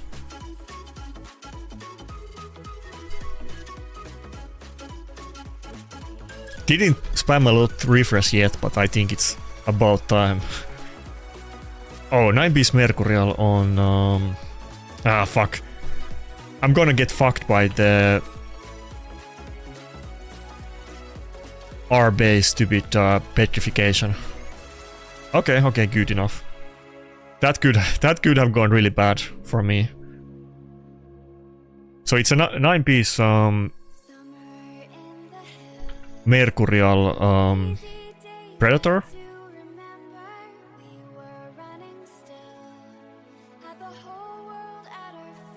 Okay, we're good, we're good. Was getting a little worried. You can look in the description of the video, not on Twitch but on YouTube. And you can see the link to my optimizer, so you can see the build, but you know, it's really not that bad, but I don't want. This team looks so weak, but I'm too scared to hit it. We totally could lose it. I wanna hit the Taras and Maritska team, but I don't know. This could go either way.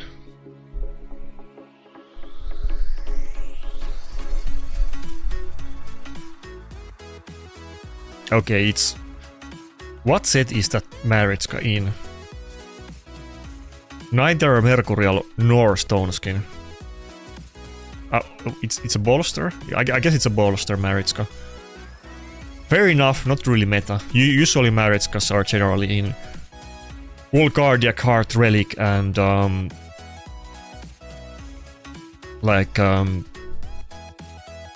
Stone Skin 6-piece with high resistance. Or even if they're Mercurial, then you know, at least fast and very tanky. Oh, maybe I should have not done A2 there, yeah. That might have been a mistake. I should have just done the AoE.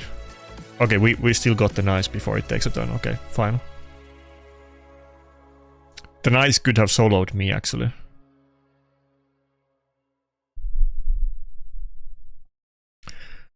Turtles can deal with Nice pretty well if you can kill him with the multi-hits. Like, by multi-hits I mean like the team combo. But also if Nice just gets to the second form and does the... I can't... I wanna hit the Gizmark, but no.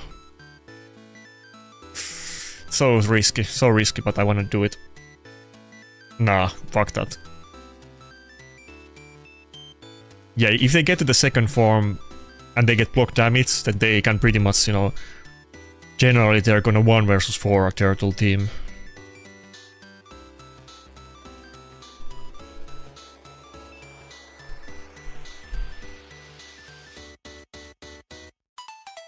How much time? 6 minutes. There's still a little bit time left.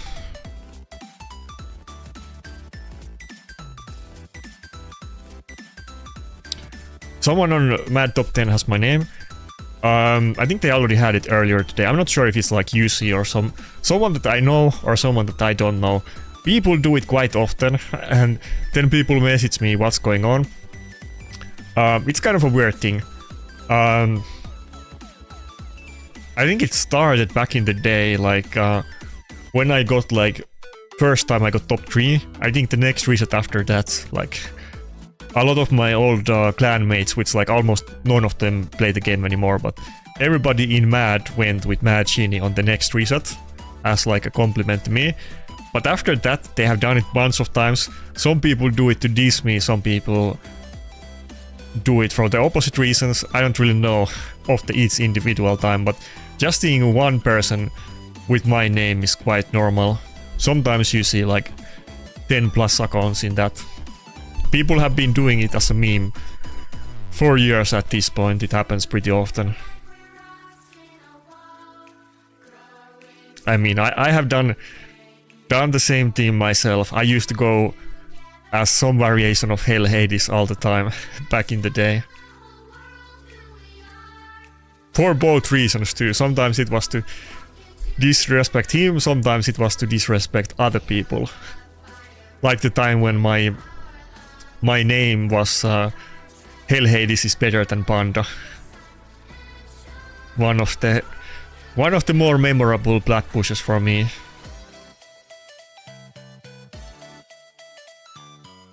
Come on, let me get this. That's tanky Maritska.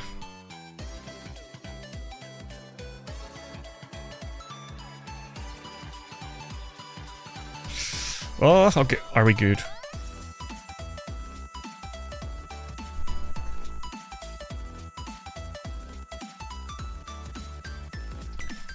Okay, please don't have me dropped out of gold.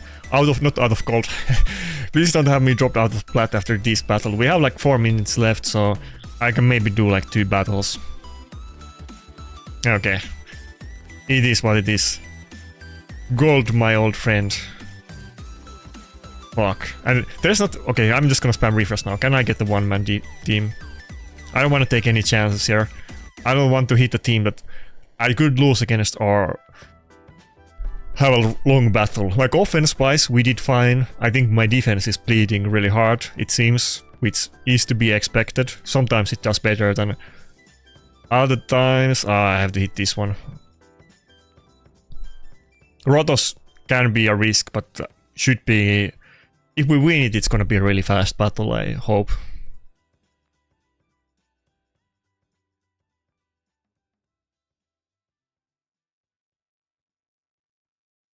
Okay, we're good. Right? Come on, Rotos, don't 1 versus 4. He can, I mean, it's not impossible. My Rotos has done that. Ah, so much points ban, I'm getting hit so hard. I won a quick battle and I'm like more behind than I was when I started that battle. Fuck. Okay. Okay, nice. Come on. We can still get back to Plat. My defense was definitely getting demolished by like large amount of people. Unlucky.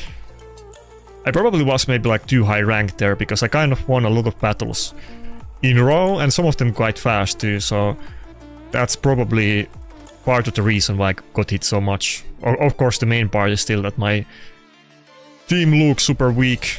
Oh wait, that was a team I shouldn't have refreshed.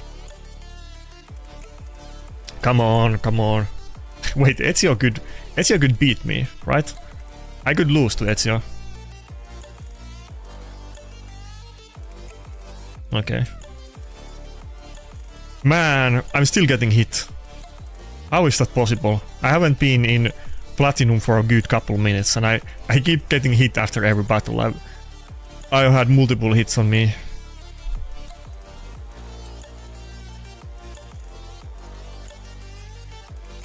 Unlucky.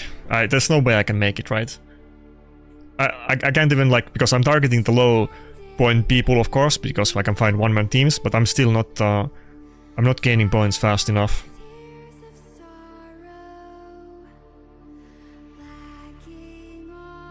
Maybe I can get some Hail Mary and like crazy couple wins in defense in the end, but probably not. I mean, I'm getting hit so much that it's not impossible.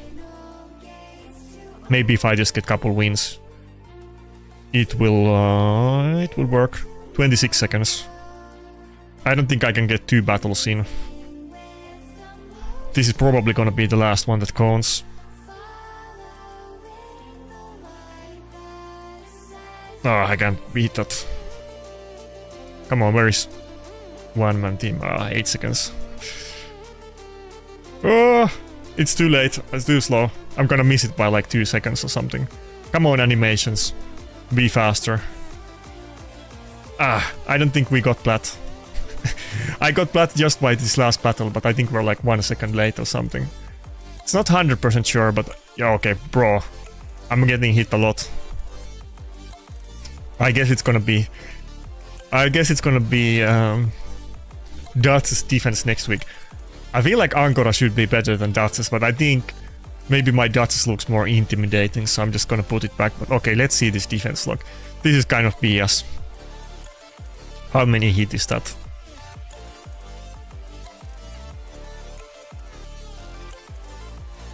Yeah, I have like 11 hits in the last 5 minutes. Unlucky. People are definitely gangbanging my defense. Okay, that's like so many. How? Okay, I need to count that.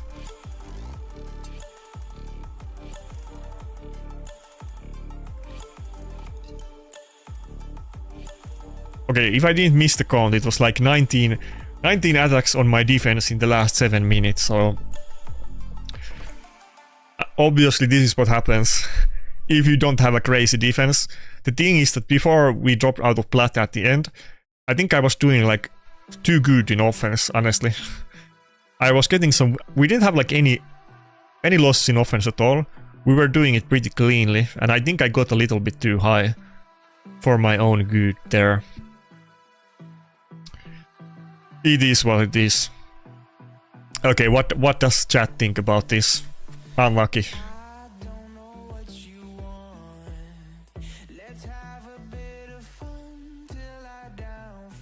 If my last battle would have been like 1 second faster, I think that would have been enough. If those refreshes, if I didn't have to do that many refreshes to find one-man team, I had to do, was it like 4 refreshes at the end, then that would have been it.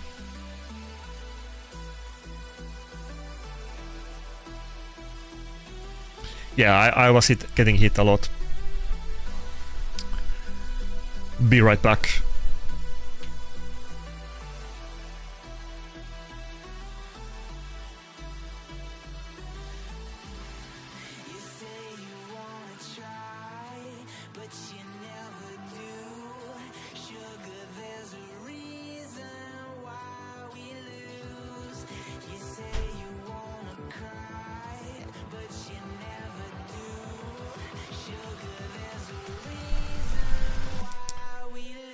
I had to raid my fridge to try to comfort after that loss.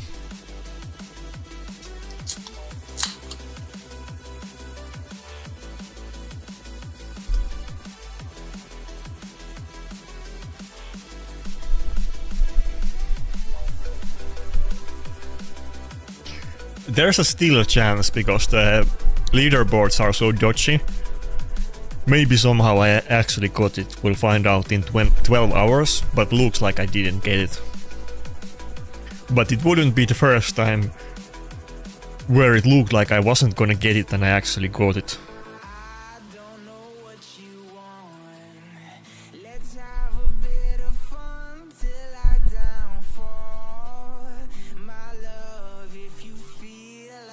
I'm pretty sure the Mad Shinny was Yuzi, but I'm not sure who it was. I would assume it was Yuzi though. I think he does it pretty often.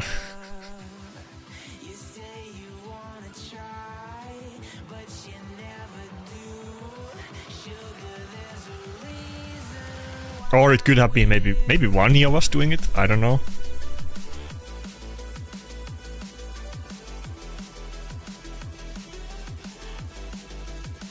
Okay, what do I pick here? Definitely Rotos, we have 2 unkillables.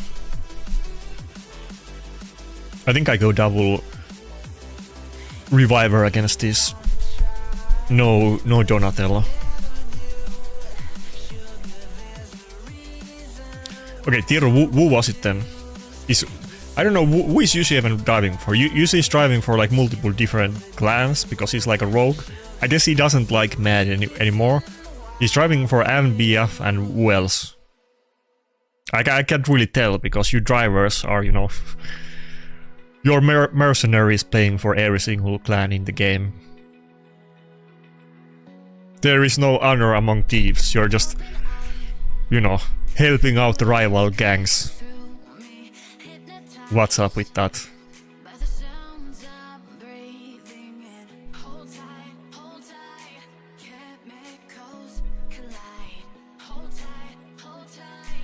The thing is that basically everybody that I know in Mad has quit the game. There's like nobody that I'm super close with there, but you know, if I had to guess, it would be Vanya then who did it, but I don't know.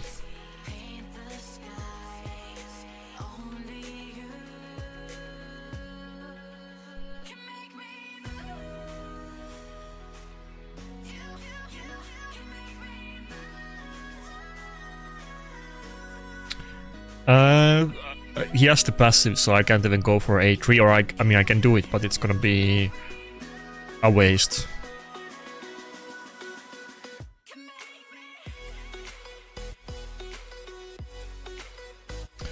I didn't get it. I was doing really well, I did really good in offense actually, but I got, when there was like 4 minutes left, I got pushed out really hard, and I got hit 19 times in the last 7 minutes in Plat, so I think I was too high points and I got farmed to oblivion. One moment I was kind of high in Plat, and one moment I was not even close to being in Plat, so... And even after I dropped to gold, I still kept like being hit a lot. I think tons of people had me in their battle lists. it was really close. I was like 2 points away when it ended, and if I finished my... Not 2 points, I was like 6 points away or whatever. And then when I finished my last battle, it was like 2 seconds too late, and I think I got like 2 points above Plat cutoff after the last battle. Something like that. Should I kill Donnie or no? Just kill Carol. Annoying team.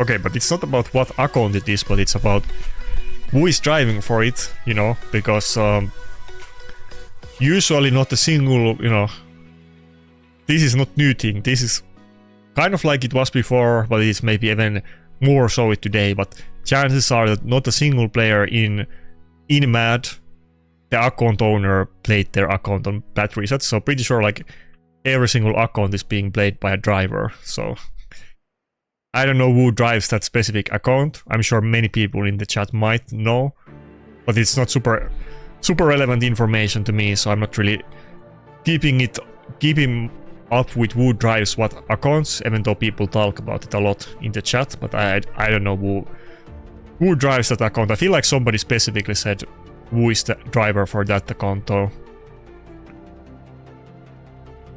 I think it was brought up maybe earlier this week. But I know that that account is definitely being driven by someone or multiple people. I think that account has like multiple drivers. I think they were talking about it.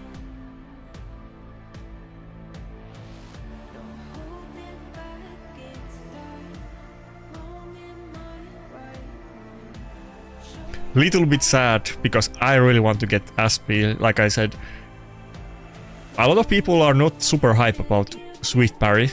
I'm like the most hyped person I know about the set.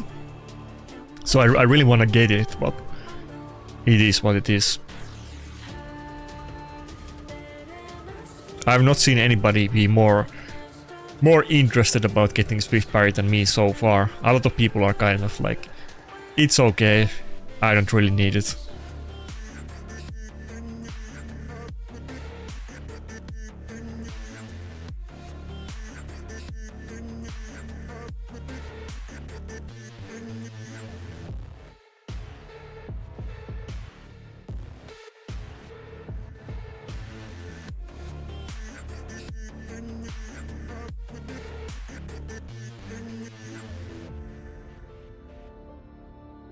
What do you mean again? I was like rank 120 last week or something.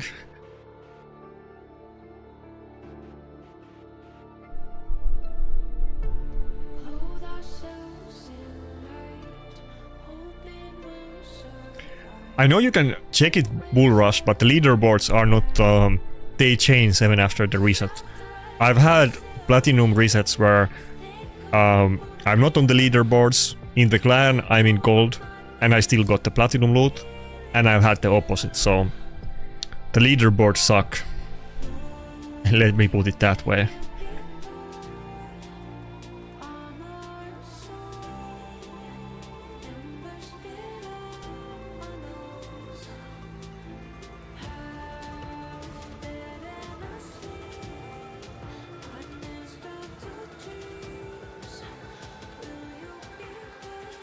Nine-piece Mercurial on Grixia is a little bit unusual. Usually people would focus a lot more on speed and accuracy on her, and not run the set. Grixia is one of those champions that, I mean, basically the only lockout that it's impossible to resist Grixia. She ignores 20% of your resistance, so it's basically impossible to resist it.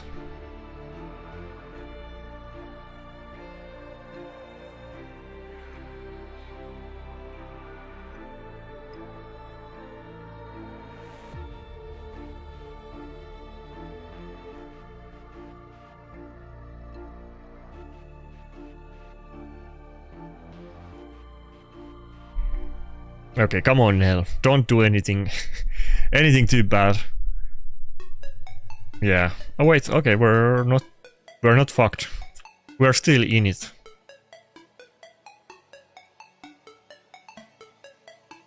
Okay, not terrible.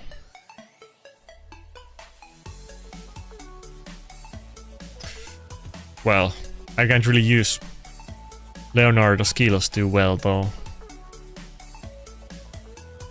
I have to do A2, but I shouldn't.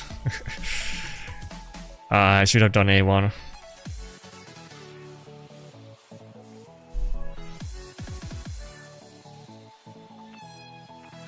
I don't even have, like, Armand's was my only polymorph.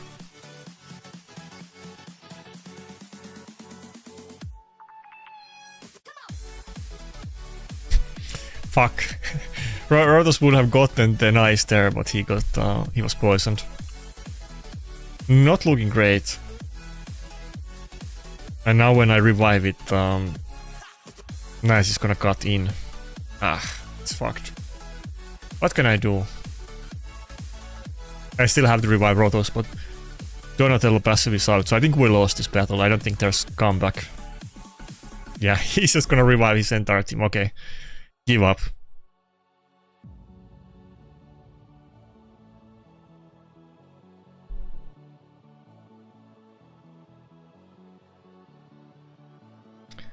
I have 1, 2 on new accessories. Yeah, I think so, yeah.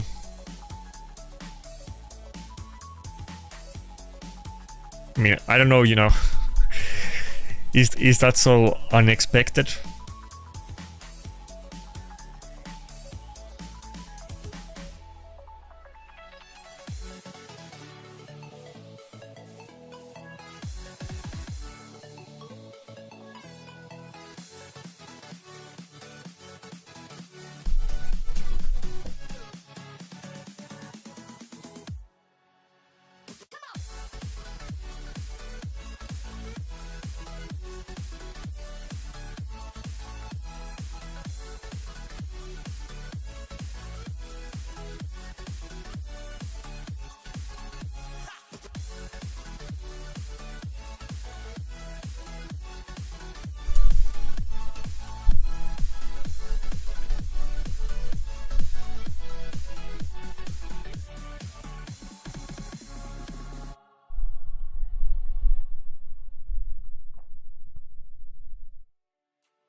Well, only thing that I can do about the Plat reset is to play and hope I don't get unlucky, and just wait for new champions. There's not really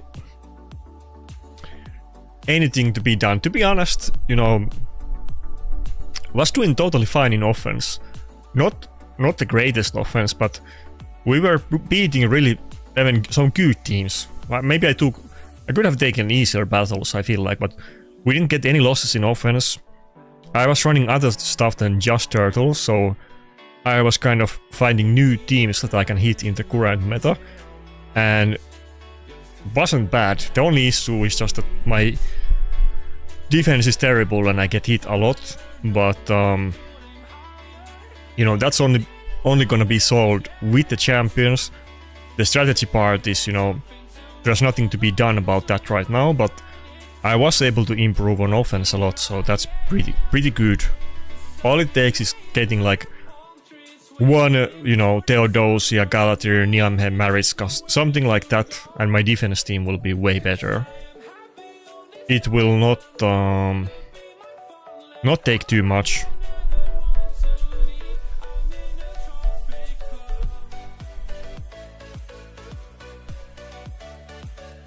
Even if I were to get, those are like the best champions, you know, even if I were to get a lot weaker champions that are like, you know, more interesting in defense, there's a lot of upgrades to be made.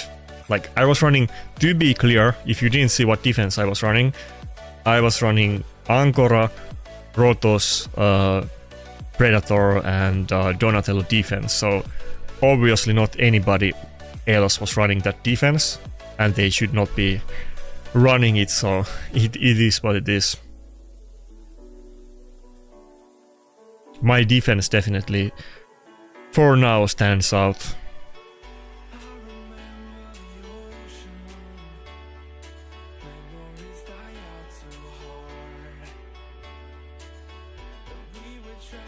How many battles was I running daily when pushing for top 100? I wasn't really counting, to be honest, at all.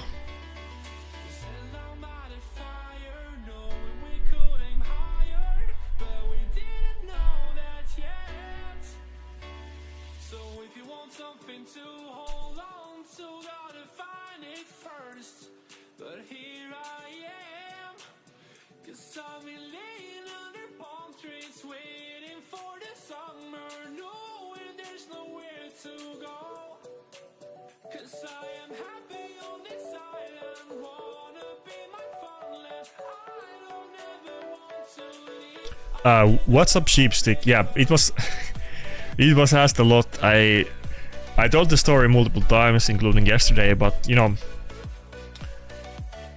again, I have nothing against THQ per se, but it was kind of inactive. There was not a lot of arena talk, and I really wanted to join like a clan where is a lot of arena players actively talking about it and maybe getting some peer-to-peer, you know, discussions and, you know, find out stuff and so on, like it used to be back in the day in, you know, both my own clan and in MAD. And CHQ is a little bit inactive. It's not like it used to be. I don't really know anybody in the clan, and I was just looking for, you know, another active PvP clan for a while, and by while I mean like since December. But let's face it, there's not too many PvP clans in the game in the first place, and some of them have very high PvE requirements, and you know, I didn't want to join a clan and then switch to another in like very short amount of time span. So I was just, you know, thinking about the clans and waiting to see what happens and trying to progress in PvE. And the Alio people messaged me earlier this week if I wanna join, and they are Ukrainian clan, so they're not like English, which is the one negative, you know, downside, which I wasn't even considering joining them before, because, you know, I didn't even think they would recruit non-Ukrainian people in the first place, but they were very active in live arena season, so, you know, why not? It was exactly the kind of it was exactly the kind of clan I was looking for anyway, because they don't take PvE too seriously, but they're super serious about PvP, which is, you know, what I'm about as well.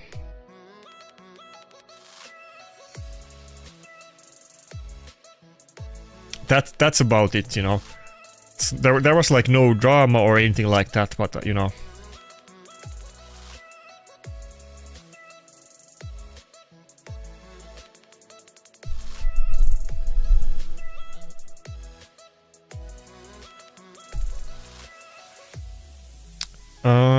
Do I need to ban the Ezio?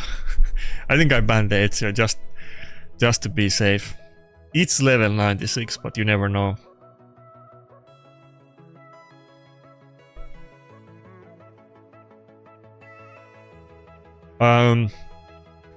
Okay, that's a very good point. Like, why don't I run Dutch's Predator, Donny, and Necret? I have thought about it, but actually I think running Rotos for me, like, if you have a lot better things it might be different, but I think Rotos makes a lot of sense. First of all, unkillable and block damage is super popular in meta, so people are running them a lot, even in offense. So Predator might have really hard time dealing with some of those, and I wasn't running any, like, you know, lockout or buff strips on my team anyway. And the other thing that is more recent, maybe even more relevant, is that Bayek is super popular champion in offense, and my Rotos is running Death Dealer, and he can beat those Bayek teams easily, and I might get some stray wins in defense with that too. So I think makes sense for me to run Rotos and Predator in defense for now. But the other two, like, I need better supports. Now, down the line, you know, am I always gonna run Rotos in defense? Hopefully not, but for now I think I'm definitely gonna run double nuker with Rotos and Predator. I would need to get multiple good pulls for defense before I don't run both of those. Like, let's say that I get 2 really good champions right now. It could even be like 1 nuker and 1 support. Let's say I get like Maritska and Niamhe or Theodosia and Nice. Whatever I get, I will use 2 of those and then Rotos and Predator. So I would need to get at least 3 really good pulls before I would think about not running Rotos and Predator in defense. That's my train of thought, and I've always had this habit, which I like to do, is that during midweek I will run offense battles with my defense just because I'm lazy and I want to auto battles and watch them, and also because I want to test my defense options, and I don't have too many options, but whatever options I have run all of them like trillion times and run everything on my account like crazy amount of times, so I'm confident that I can't come up with better defense team for now, and I need to run both of those nukers.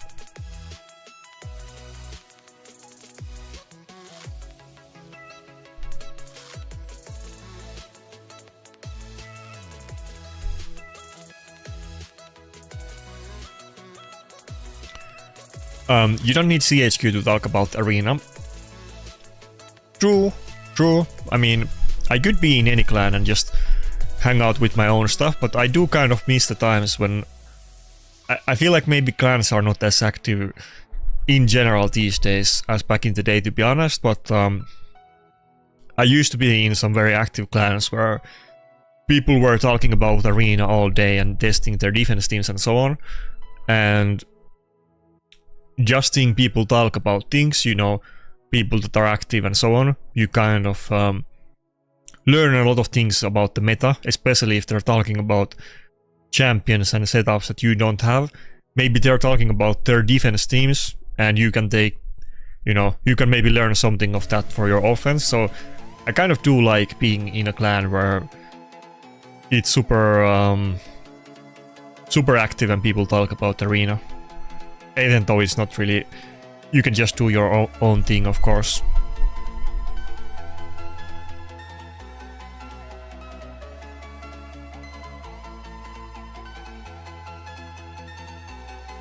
My original plan was that I was gonna join IPR when I came back, but IPR died, and then my goals and plans also died with them. So rip the Frenchies.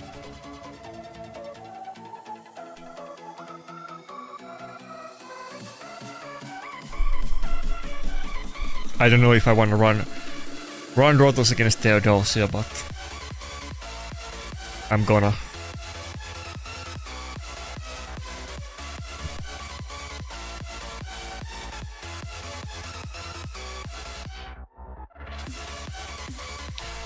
I need to build my arena defense champions in Mercurial. The only one that I can do in Mercurial is Ankara. If I could do Duchess or Mod in it, trust me, I would do it. I can't do it. I haven't gotten accessories. It's a little bit of RNG. I'm sure it's not gonna take long time and I can make some crappy set on like every faction. But for now, I can only do it for Angora, so. But to be fair, I don't think it would go much better if I had, let's say, something else in 9-piece Mercurial. Unless I actually get maybe like Rotos in it. But I wouldn't do that on Rotos unless the build is actually like quite good.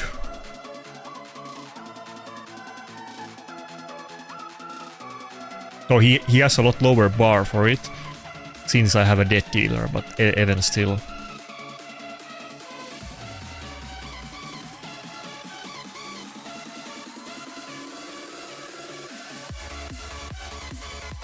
Okay, another 9-piece Mercurial Predator. We saw 2 of them today. Is this gonna be like full resistance team? Maybe. Okay, not at all. Not even a little bit.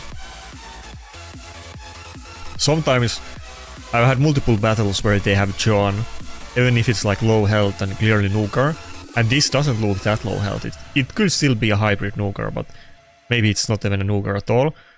But quite often when I meet like a low health John, every single champion, with the buff of course, in their team has resistance.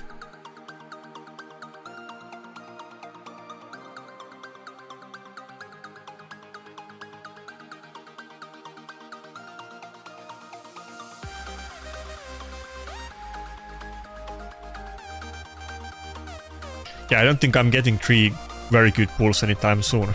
That's what I'm saying. That's why I think Protoss and Predator are gonna be in my defense for a very long amount of time. I mean, it could happen. You know, you could pull 4 good champions in 110 pool with Mythics. People have done it. It's technically possible, but you know, I'm not counting on it. But, you know, even if I were to get just one good champion, like Maritska, Theodosia, Galatir, one of those types of champions, Grixia, my defense would definitely be a lot better. Okay. We got blocked revived. Too slow to kill the team.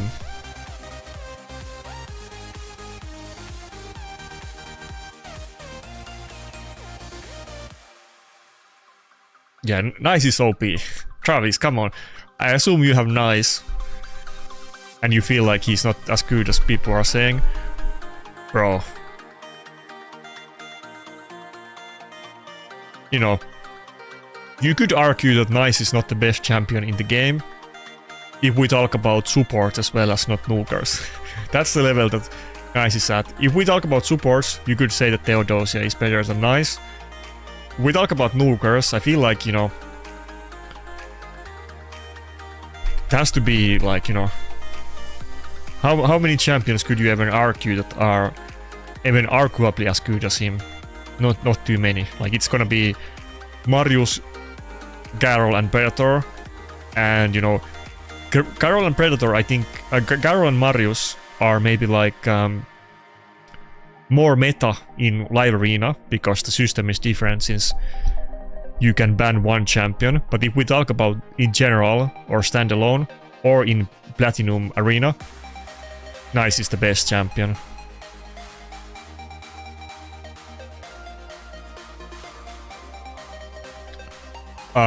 I can't make 9-piece Mercurial on Duchess right now. So she would be locked out anyway, but I would do it. Can't do it right now. I would have done it if I could have. To be clear. I'm sure, probably like next Grim Forest rotation, I'm gonna get multiple supports in Mercurial that I can't do right now, but Angora is the only one I got. RNG. And if I could run like Duchess with 5-star attack, you know, accessories, I would do it, to be clear.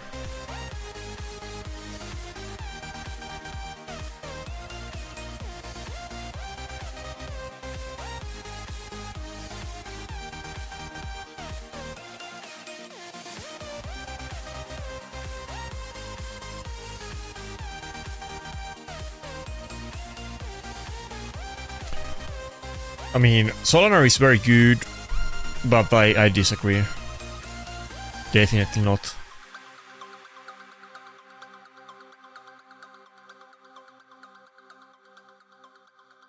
I would put Solanar in top 5 nukers in the game, for sure. But I think Nice is way better. Nice is more universal. If you pick Solanar in the right things and it's not countered, then it can be like a total face stomp, kind of like Bayek in similar way. But universally, Nice is like better. Nice is at least good against anything, but it's just god tier in general. Even if you counter Nice, it's still good. And Nice can 1 versus 4. Probably like if you have a well-built Nice, it can 1 versus 4 99.9% of players. Even if they build teams to counter him, so no other champion in the game can do it. I don't know if this guy knows or not. I feel like I fought him recently, so he probably knows. And he picked R-base too. I feel like he knows. Is he gonna ban Rotos? I might regret this. Okay, he didn't ban Rotos.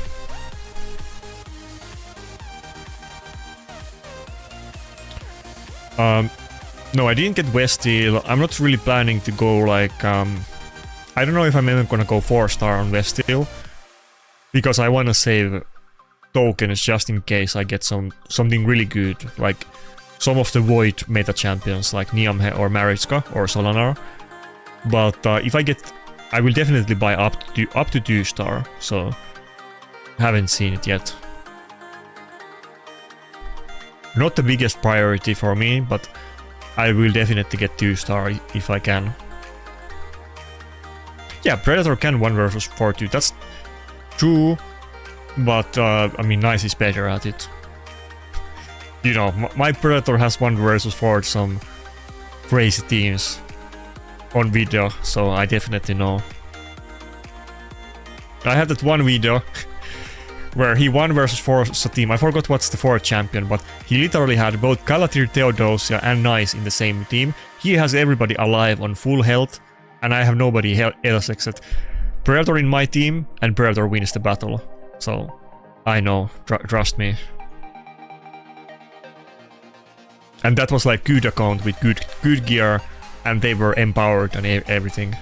It doesn't matter if you dodge. Okay. Is that... Okay, it's two losses in a row. Almost a bot battle.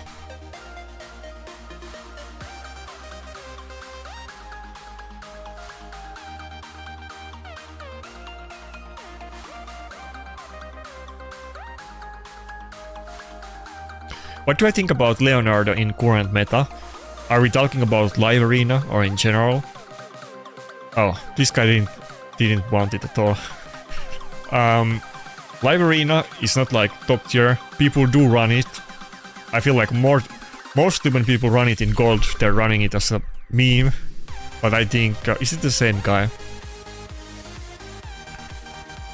On lower tiers, not bad. I mean, even maybe good, but definitely if you know, if we talk about like good accounts with lots of mythics, it's not relevant in live arena in the top tier, but it's even usable there, and people do use it sometimes. Platinum arena, quite good.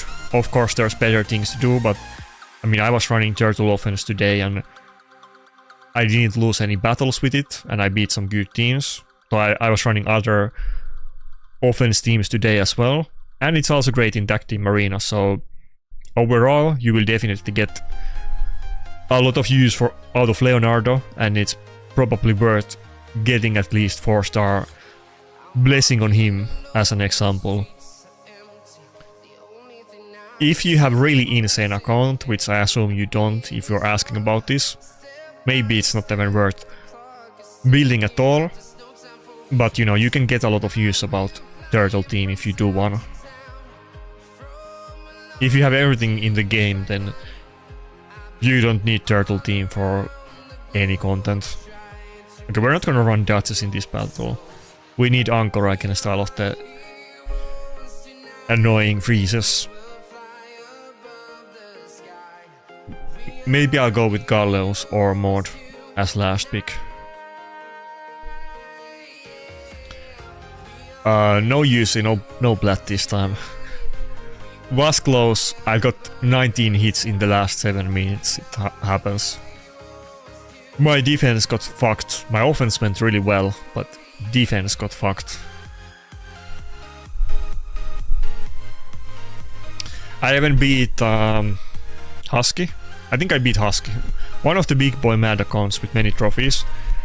I beat in offense accidentally. I wasn't trying to cloud chase, but I was just hitting random team, and it turned out to be, I think, Husky. And I didn't lose, and it wasn't even too slow battle.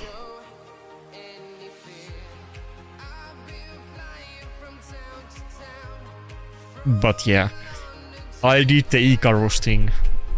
It happens quite often these days for me, because my my defense can't withstand the, you know, smoke, and sometimes offense is kind of inconsistent for me, but sometimes it pops off, and today I didn't lose any battles, and I didn't even have any especially long battle either, so offense was pretty clean. If I had a good defense team, I would have finished, like, you know, very high rank today. If I didn't get hit at all, I'm sure I would have been like top 20 or very close to it.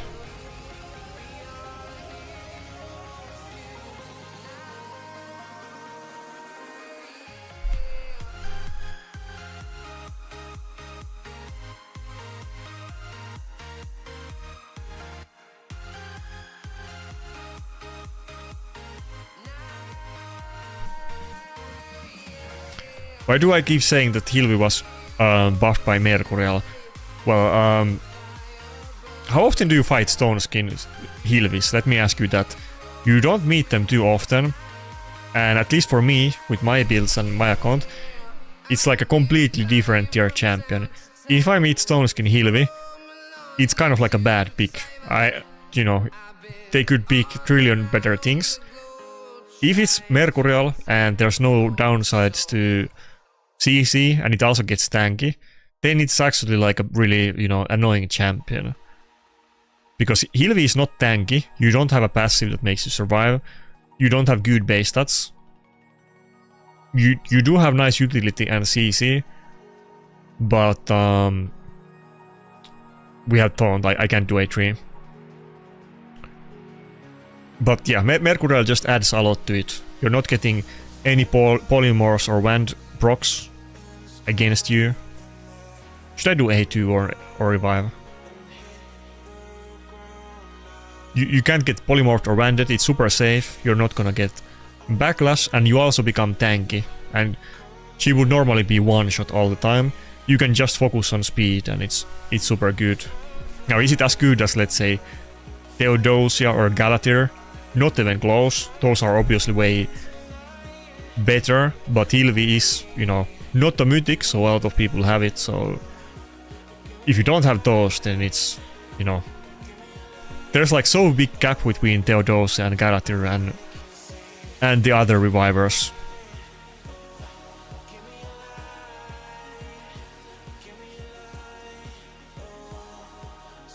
But honestly, I haven't even been doing too badly against Hilvis recently. If I meet Stone Skin, it's like, you know, it's usually like a very easy battle. But I started playing with Ankora a lot, and my nuker doesn't get frozen anymore. And I've been doing pretty well against Hilvis, to be honest.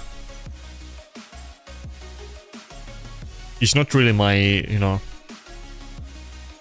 it's good, but, you know, it's not like a top threat. For a guaranteed champion, it's very good, but, you know, it's not end game. Let's put it that way. It's very good if you don't have like the top dogs. Obviously, you need to use Hilvi, but if you have the top dogs, you don't really need Hilvi.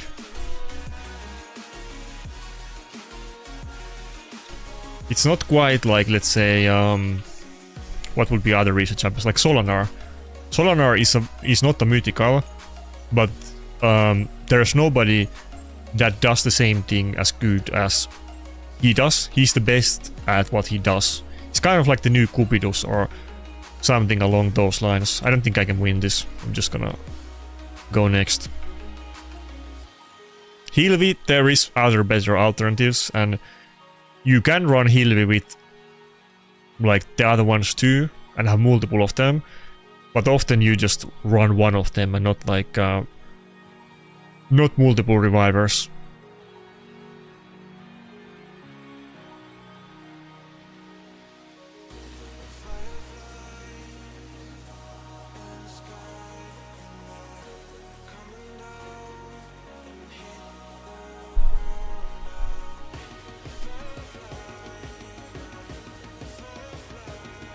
Hilvi is better than Theodosia, bro.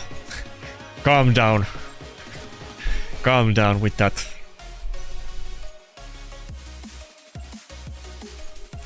Theodosia, I would say, is the best champion in the game. It's not, you know, not comparable. Stop it. Theodosia is the nice of super champions. Others are not even close. The second best thing is not, you know, Theodosia is not only just good standalone, but it's super good right now in the current meta. And it synergizes with Mercurial just as good, if not better, than Hilvi. So you can't compare those two champions.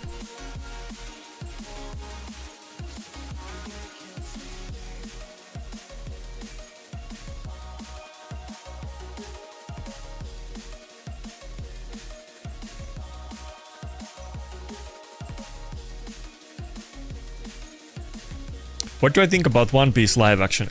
I didn't see it. I've heard people like it. Now, I've read the One Piece manga and watched the anime, but the last time I watched any of those is like 3 years ago. I've taken like a really long break from One Piece because obviously One Piece has been going on for decades. The story goes like on so slowly that I needed to take a break, you know. So I'm gonna catch up to One Piece one day, but I've been tuning out of it for several years. Now obviously the live action is not anywhere up to date. I feel like I've seen like people that don't watch the like manga or anime like the live action, which makes me a little bit skeptical, especially when I think it's Netflix, right? But maybe I'll watch it one day. Probably. But I haven't done so. This is not a bot battle, right? It's not a bot. But yeah, everybody says it's good. I've seen clips of it and I feel like it looks super cringy, but that is kind of to be granted.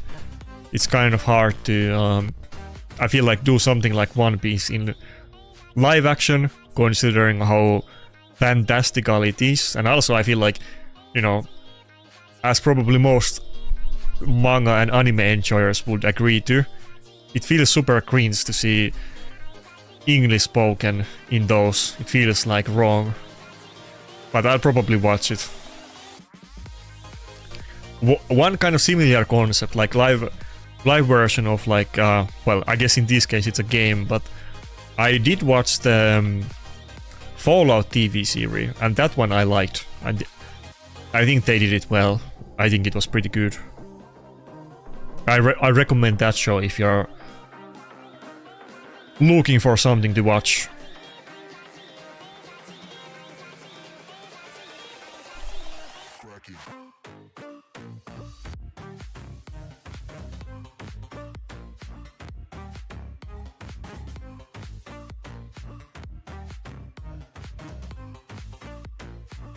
Yeah, feel free to snipe me. I have definitely done it before. Not in live arena, but in classic arena, definitely.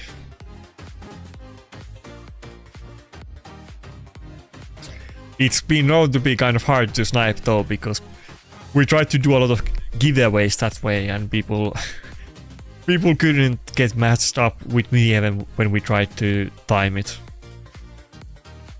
Arabic power. I haven't seen that before.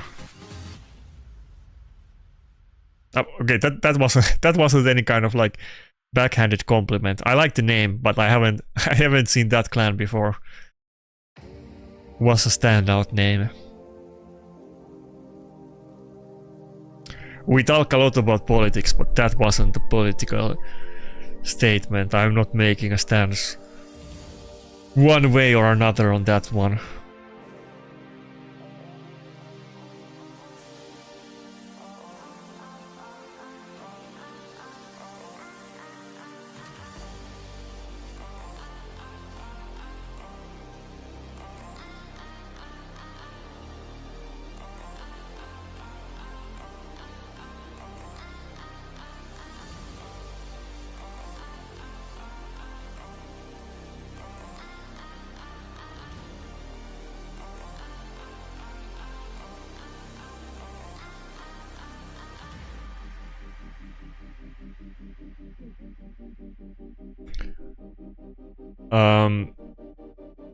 Congratulations, phase has ended. I'm not sure. I have no idea. I don't think so, but I don't even know.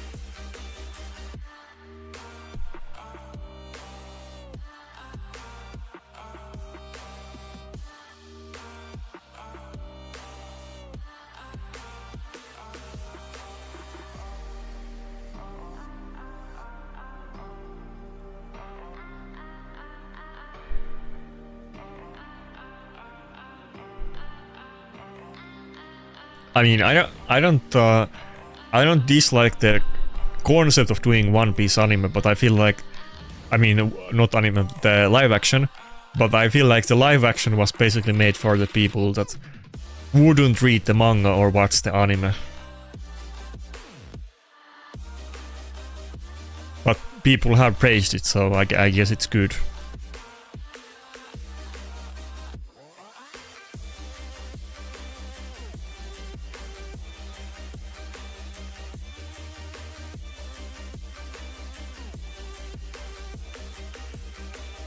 Okay, it's a level 90 account. Calm down.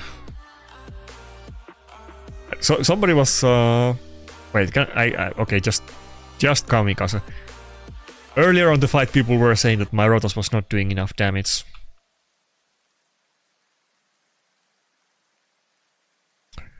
If you proc the Helm Smasher or not, it does make a huge difference.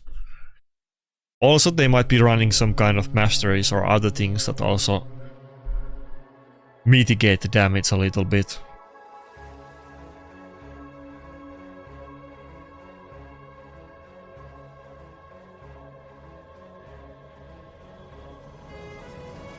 Wait, there's a live action Bleach. I didn't even know about that. That sounds like even harder to do than One Piece. And that's pretty high bar, because, you know, you have like floating islands and, you know, sky people and and all kinds of things in One Piece.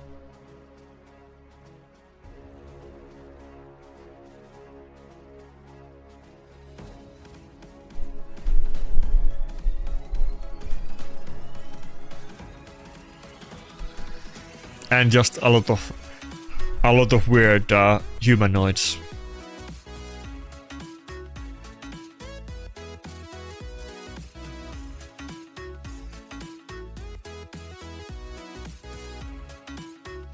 I hope I get the Mercurial on Nekrat soon. I kind of wanna try it even more now that we were talking about him. I want to get a fast Nekrat and see maybe it's good. I've been especially having tough time. Like, I feel like often if people pick like really good teams, I wanna go with Rotos. But then they also got like Theodosia and maybe something else bad. And it's really hard to deal with the Theodosia teams and high Mercurial teams with Rotos. The Whales and Mercurial kind of mess it up big time. Outside of that and the typical Rotos counters like UDK, a lot of the champions that people pick in the current meta, Rotos is really good against. You kind of need block damage ignoring and unkillable ignoring, and he does both of those. And he's also tanky. Kind of good matchup against Marius too. If you have Death Dealer and you don't care about getting enfeebled. We can literally, like, I can just do A2, well, okay, not now with the Necret protection, but if I didn't have Necret protection, I could literally do A2 or A1 on Marius and guarantee that my Rotos is gonna get extra turn. It can be very abusable. Now, of course, he can kill us with the multi-hits, not now with Necret, but it can be quite potent.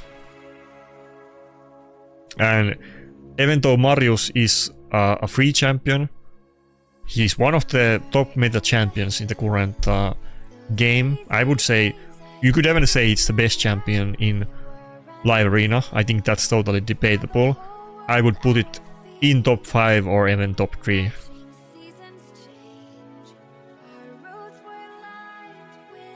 My top 5 in no particular order would be Garol, Marius, Predator Nice and Solanar for live arena specifically. From Nukers.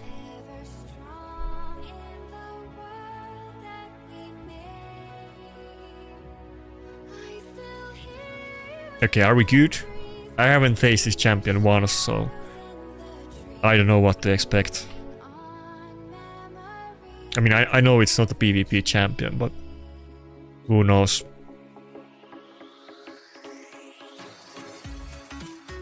Oh, it's kind of bad. We got feared. If we get unlucky here, it's gonna be over. Okay, not unlucky this time.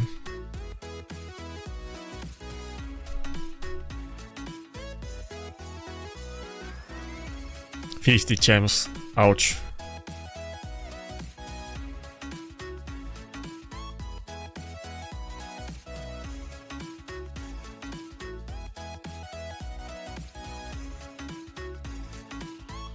Bro, she's like a Faction Wars champion. That's how I feel about her. Very good at Grim Forest and Doom Tower and Faction Wars waves.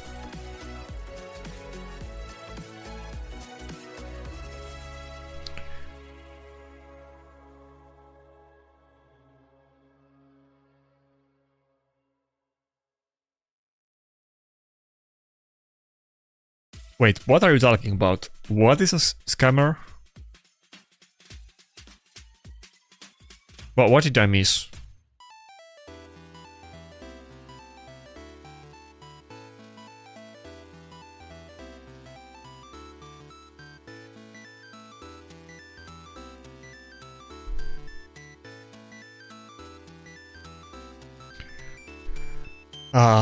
I don't have access to test server. It kind of stinks. I really want to get access. It's kind of like self-fulfilling prophecy in a bad way. You need 8k subs for a test server. I don't have access to it. I'm kind of close, but I've been close to it for eons. You know, in my bones I know that if I had access to test server it would be much easier to gain the subs, but you know, I don't have access, so it is what it is. I'm really trying to get access to it. I would want to do it. I would want to actually go test new champions myself, and you know, I don't don't know this to any particular player. I'm sure many feel the same way, but you know, I want to test them myself. I don't want to see other content creators that, especially if they don't do PvP. You know, I want to do my own takes about new champions. Chances are that if we get something new, I'm not gonna get it anytime soon, or if at all. Would be very interesting to go test the champions in PvP and see what's gonna, you know, what I expect to happen. It will be good for content and just out of personal interest, but I'm sure it's gonna happen, you know, if I just make content, you know.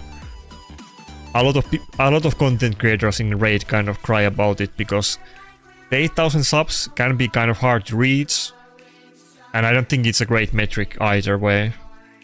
Some people might have a lot of subs and get like 10 times less views than other one, and you know, I feel like they should let all of the content creators access to it, but they don't. I don't know why. I think they said that they want it to be exclusive, but I don't even understand why. If they wanted it to be exclusive, they should make it that only content creators that have been X amount of time in the content creator program can access it, than based on subs, because some guy can have a channel and make one or couple raid videos and join, you know, raid content creator program and get like, you know, 200 views per video, and you know, play raid like a little bit, and they will automatically get access to the test server. I'm sure this doesn't really... I don't think most people care about it at all. But content creators do whine about it often. There's so many content creators that really wish they could get test server access, but Plarium is denying them. It is what it is.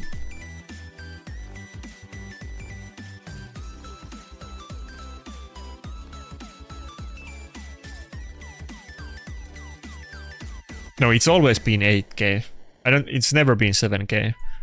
They never changed it. Actually, I don't know if they even want me to talk about it, but I think they might. I don't think, you know, they're changing some things to the content creators. They haven't said anything about the test server. That might change too, because they're doing like a big overhaul to the content creator program, let's say. So who knows, maybe it actually is gonna change soon. But they didn't, as far as I know, they didn't say anything specific about that.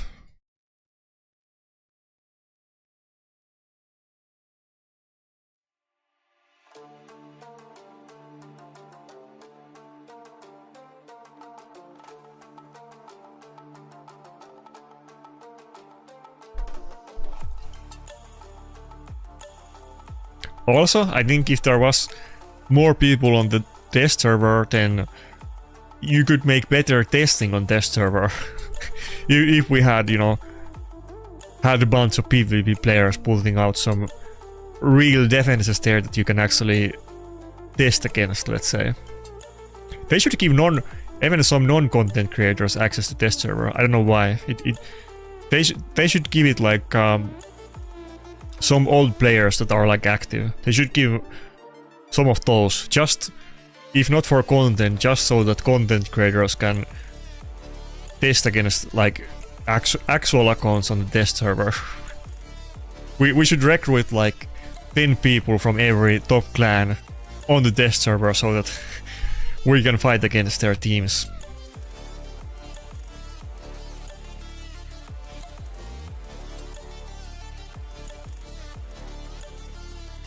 Or they could just put them in there. They could even just copy their teams without telling or asking them. Just put mad bots and SP bots in the test server. That would actually be, you know, that would actually be like kind of a smart play from Plarium. Well, I don't know if like hardly anybody would care about it, but it would be better for the actual testing part in the test server. Do I have enough damage with the A3? Maybe. Arimo, okay, almost. Quite close.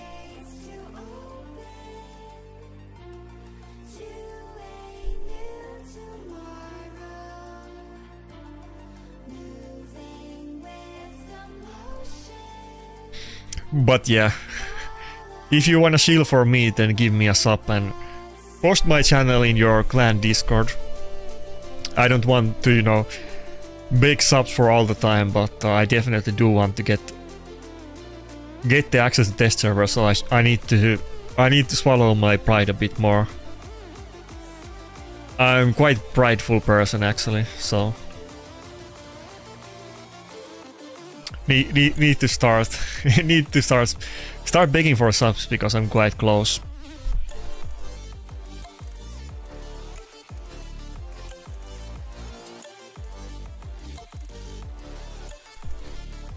If you have a clanmate that is never gonna watch any of my videos and he just subscribes to my channel, then I would definitely appreciate it.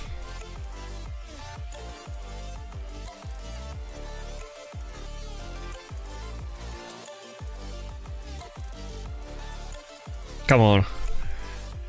Is he just gonna dunk on my Rotos with the A1? It's the last battle, let me win. Ah, Marit's got too OP. Wait, why did he not do A1? Rotos had wards to fallen, so I'm not 100% sure if he would have died or not. Wait, do I have block revive? I've done so many A2s.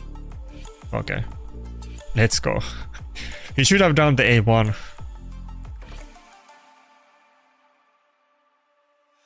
Panda is paying people to not subscribe. I don't know about that.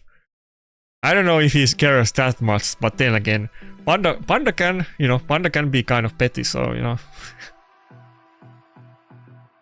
I wouldn't put it past him, to be honest, but I'm pretty sure he has better things to do. But, I mean, then again, he has paid people to attack me, so...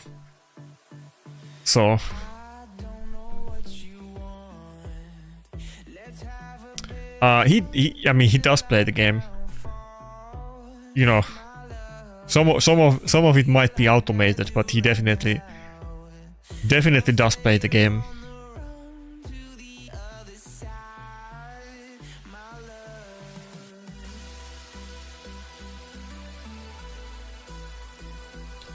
I'm good. Surely he's not gonna be able to kill me with Necrosis.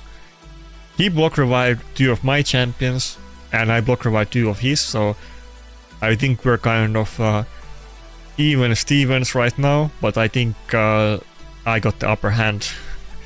I don't think my my Angora is gonna die that fast with the Necrosis. He's like stalling it, there's no way. Even if I don't one-shot the city right now, surely it's not possible for me to lose it. I feel like it's not possible. You think I can lose? Okay, maybe it's possible. I don't know. I mean, Necrosis is pretty OP. I won battles where my Nukers are block revived and Duchess or somebody just stays in the battle long enough for them to die to Necrosis, so I've seen it before. But like, he's healing with the Siphi, and I'm healing from the Shadow Leads or whatever the master is called. So Angora is actually gaining health though. Rotos block revives if you steal, is it like 60 or 80k health from the enemy? Back in the day, Rotos would just always block revive, and the skill did way more damage. They nerfed both the multiplier and the block revive, but yeah, he can still do it. I think even the ignore defense was better, if I recall right. I think Rotos had 75% ignore defense. Don't quote on me on that, but I think it had more. But, where does it say it?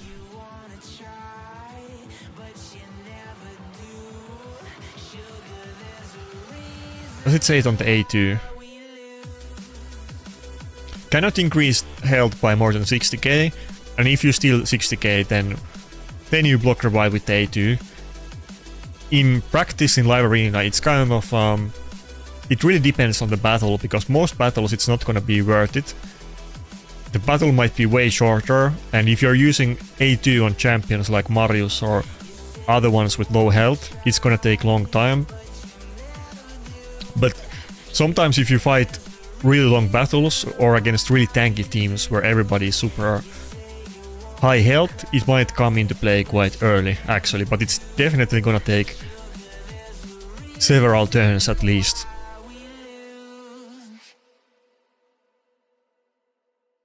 But okay, probably didn't get bad today. Live arena was so okay, nothing special. Not like a big not a big win today.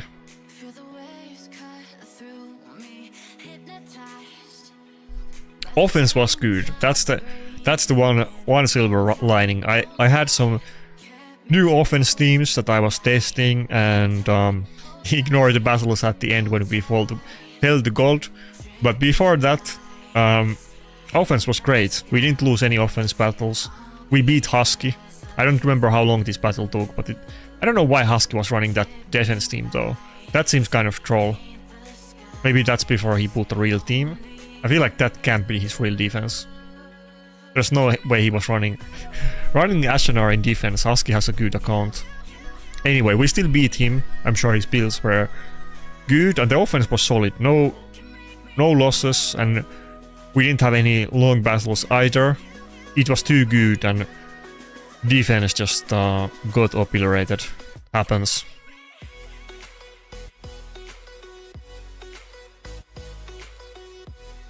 My offense was looking kind of shaky for a while, so I'll take it. I think I'm more confident now that I can reliably farm offenses the next reset. I just need to not push too early, and hope that my defense gets hit less and has better RNG, and it will be fine.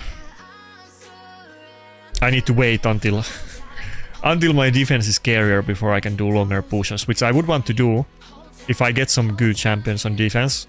I'm definitely gonna do longer offense pushes and try to get higher ranks, but right now it's too early.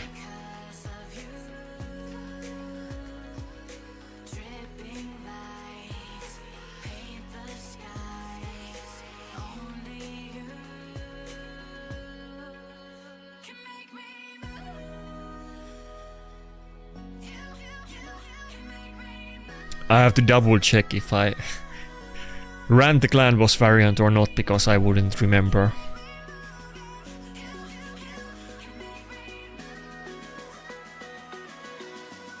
Yeah, Angora is anti-CC. I've been enjoying it a lot recently because obviously due to the Mercurial there's a lot more CC going around. A lot of CC champions, you know, maybe were inconsistent or people were not even building them with accuracy before. Now we see it a lot, and Angora passive is quite helpful for me. And I have him in Mercurial, which also makes Angora way more tanky, which is good. But both of those are good. Okay, don't close your eyes. I know my high elves team sucks. It is what it is. I think high elves is my second, maybe orc. It's my second or third worst faction. Ogrun is by far the worst, and then it's either high elves or orcs, and everything else is a lot better.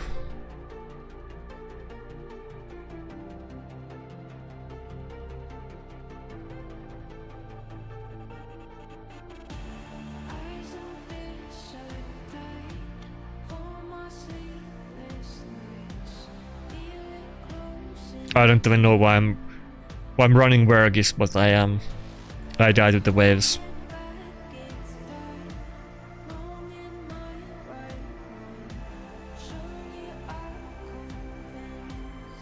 I can't beat the next stage, if you're wondering. I can beat this stage, I'm sure, with many setups, but I can't beat the next one.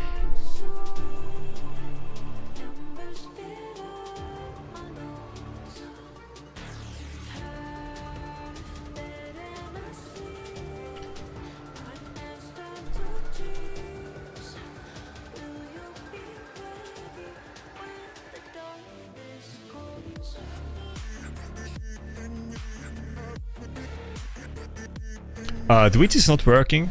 I don't know why. It should be live.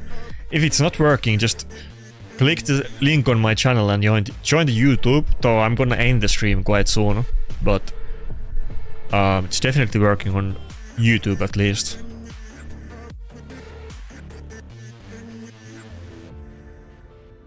It was the Plat push stream, so it's over, and even the live arena is over. Plus, I need to wake up early tomorrow, so can't do 2 hours of friendly battles this time like we did on last Sunday.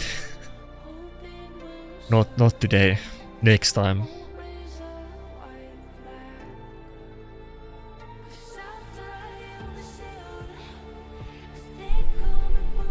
Yeah, Rotos has gotten so many nerfs. It's unbelievable.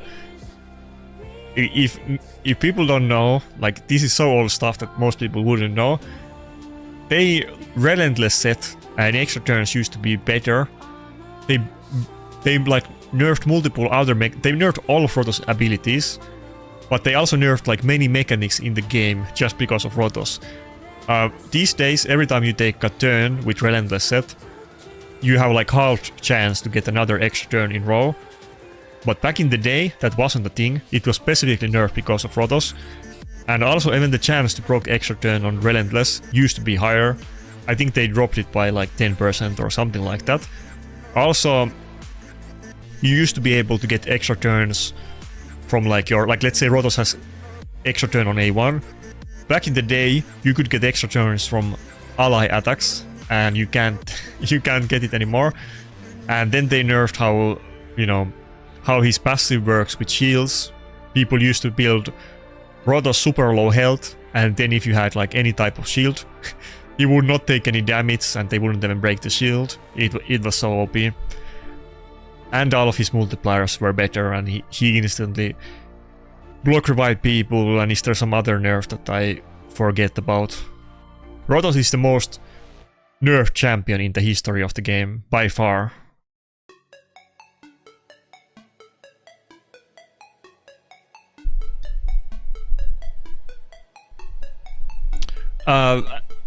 I don't think... Are you talking about Relentless set being worthless? Isn't Relentless kind of made a little bit comeback these days? I think it's quite popular on Chimera and Hydra. People pair like Relentless with 4-piece Merciless. Isn't that like a meta build on many champions? I'm running it on my Mikage, for instance.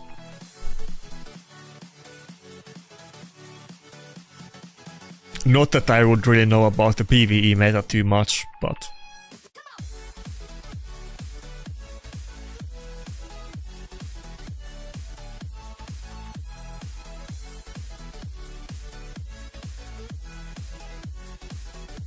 yeah, in PvP it hasn't been used for ages, but back in the day every Rotos used to be in Relentless in Arena.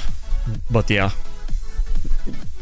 take into account that so many things we have right now were not then, and teams were way less tanky they are now, and Rotos did way more damage than he does now, so Rotos one-shot anything with the first A3 and they will be block revived. So it was a different, like, Rotos literally, like, even right now it's possible, but just like, let's say, Predator or Nice, Rotos was 1 versus 4ing teams all the time. All he needs to do is do A3 and anything dies from full health with any boss, and he wouldn't be one-shot, so... And he, you know, he could get extra turns with the Relentless and the A1, and the damage you did with A1 and A2 didn't really matter at all, because A3 would always be guaranteed kill and block revive. I remember Rotos was so OP that people were running stuff like Brachus and Mountain King, which were not good champions even back in the day, but people were running those two specifically just to try to deal with Rotos, especially the Russian raid community. They really liked running Brachus. Brachus could do multi-hits, and it was Force Affinity champion that Rotos could weak hit against, and he had a chance to maybe kill Rotos, and that was good enough to play it in Platinum defense.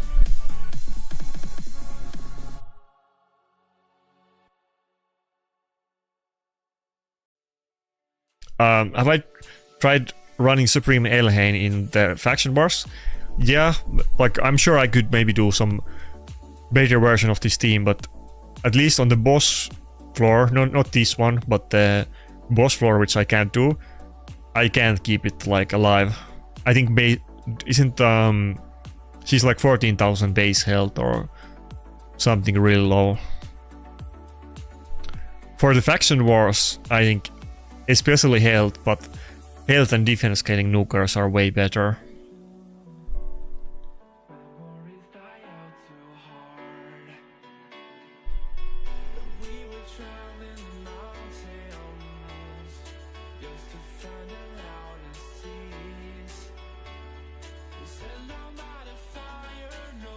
I mean, I guess even in PvP these days, but you know what I mean.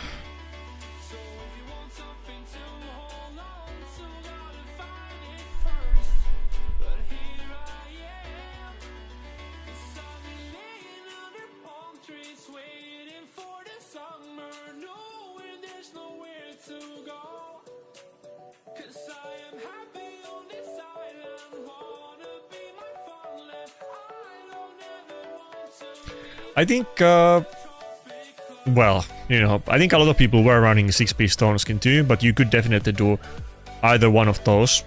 Like, I totally knew that, but I didn't think it up at that moment. But yeah, people used to run Maritzka sometimes in it, but 6-piece was good too. So I feel like even right now, I mean, you can like theoretically say that Mercurial is meta on Maritzka, but almost every single Maritzka that you see is in Stone Skin.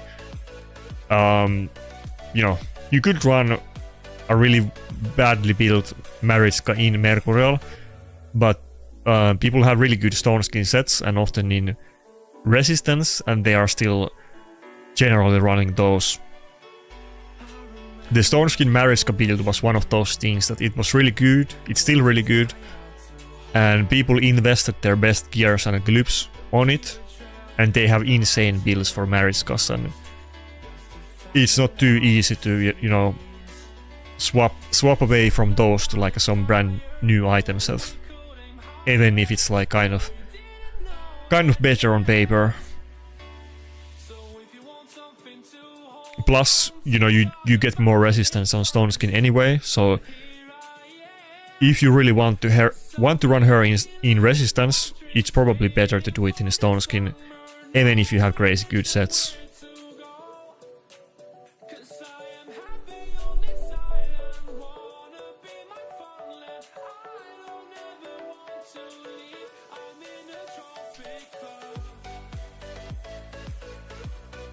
Well, I mean, I do see it a lot, and I guess technically I'm pretty sure they're almost like always 7-piece. You get resistance from 7-piece, I wanna say.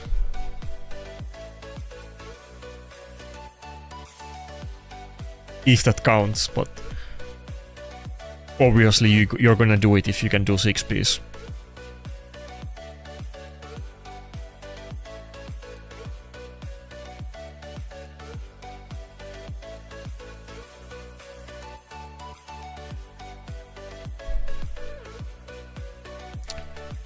Noelle? I mean, I don't see Noelle that much. I mean, I do see it, but thinking about like during the season just now, I feel like I barely saw her. Definitely I did see her, but not too often.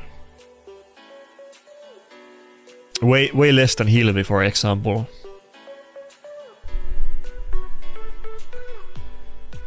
Man, I'm getting so tired.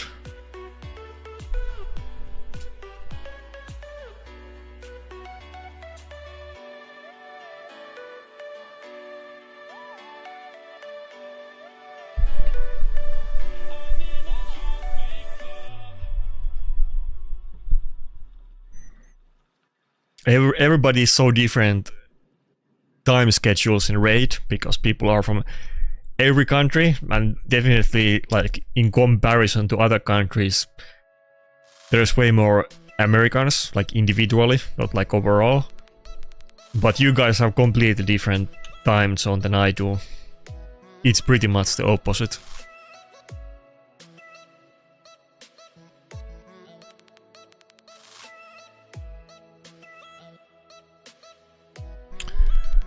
Anyway, that's it. Thanks for coming. I'm gonna end the stream for today, so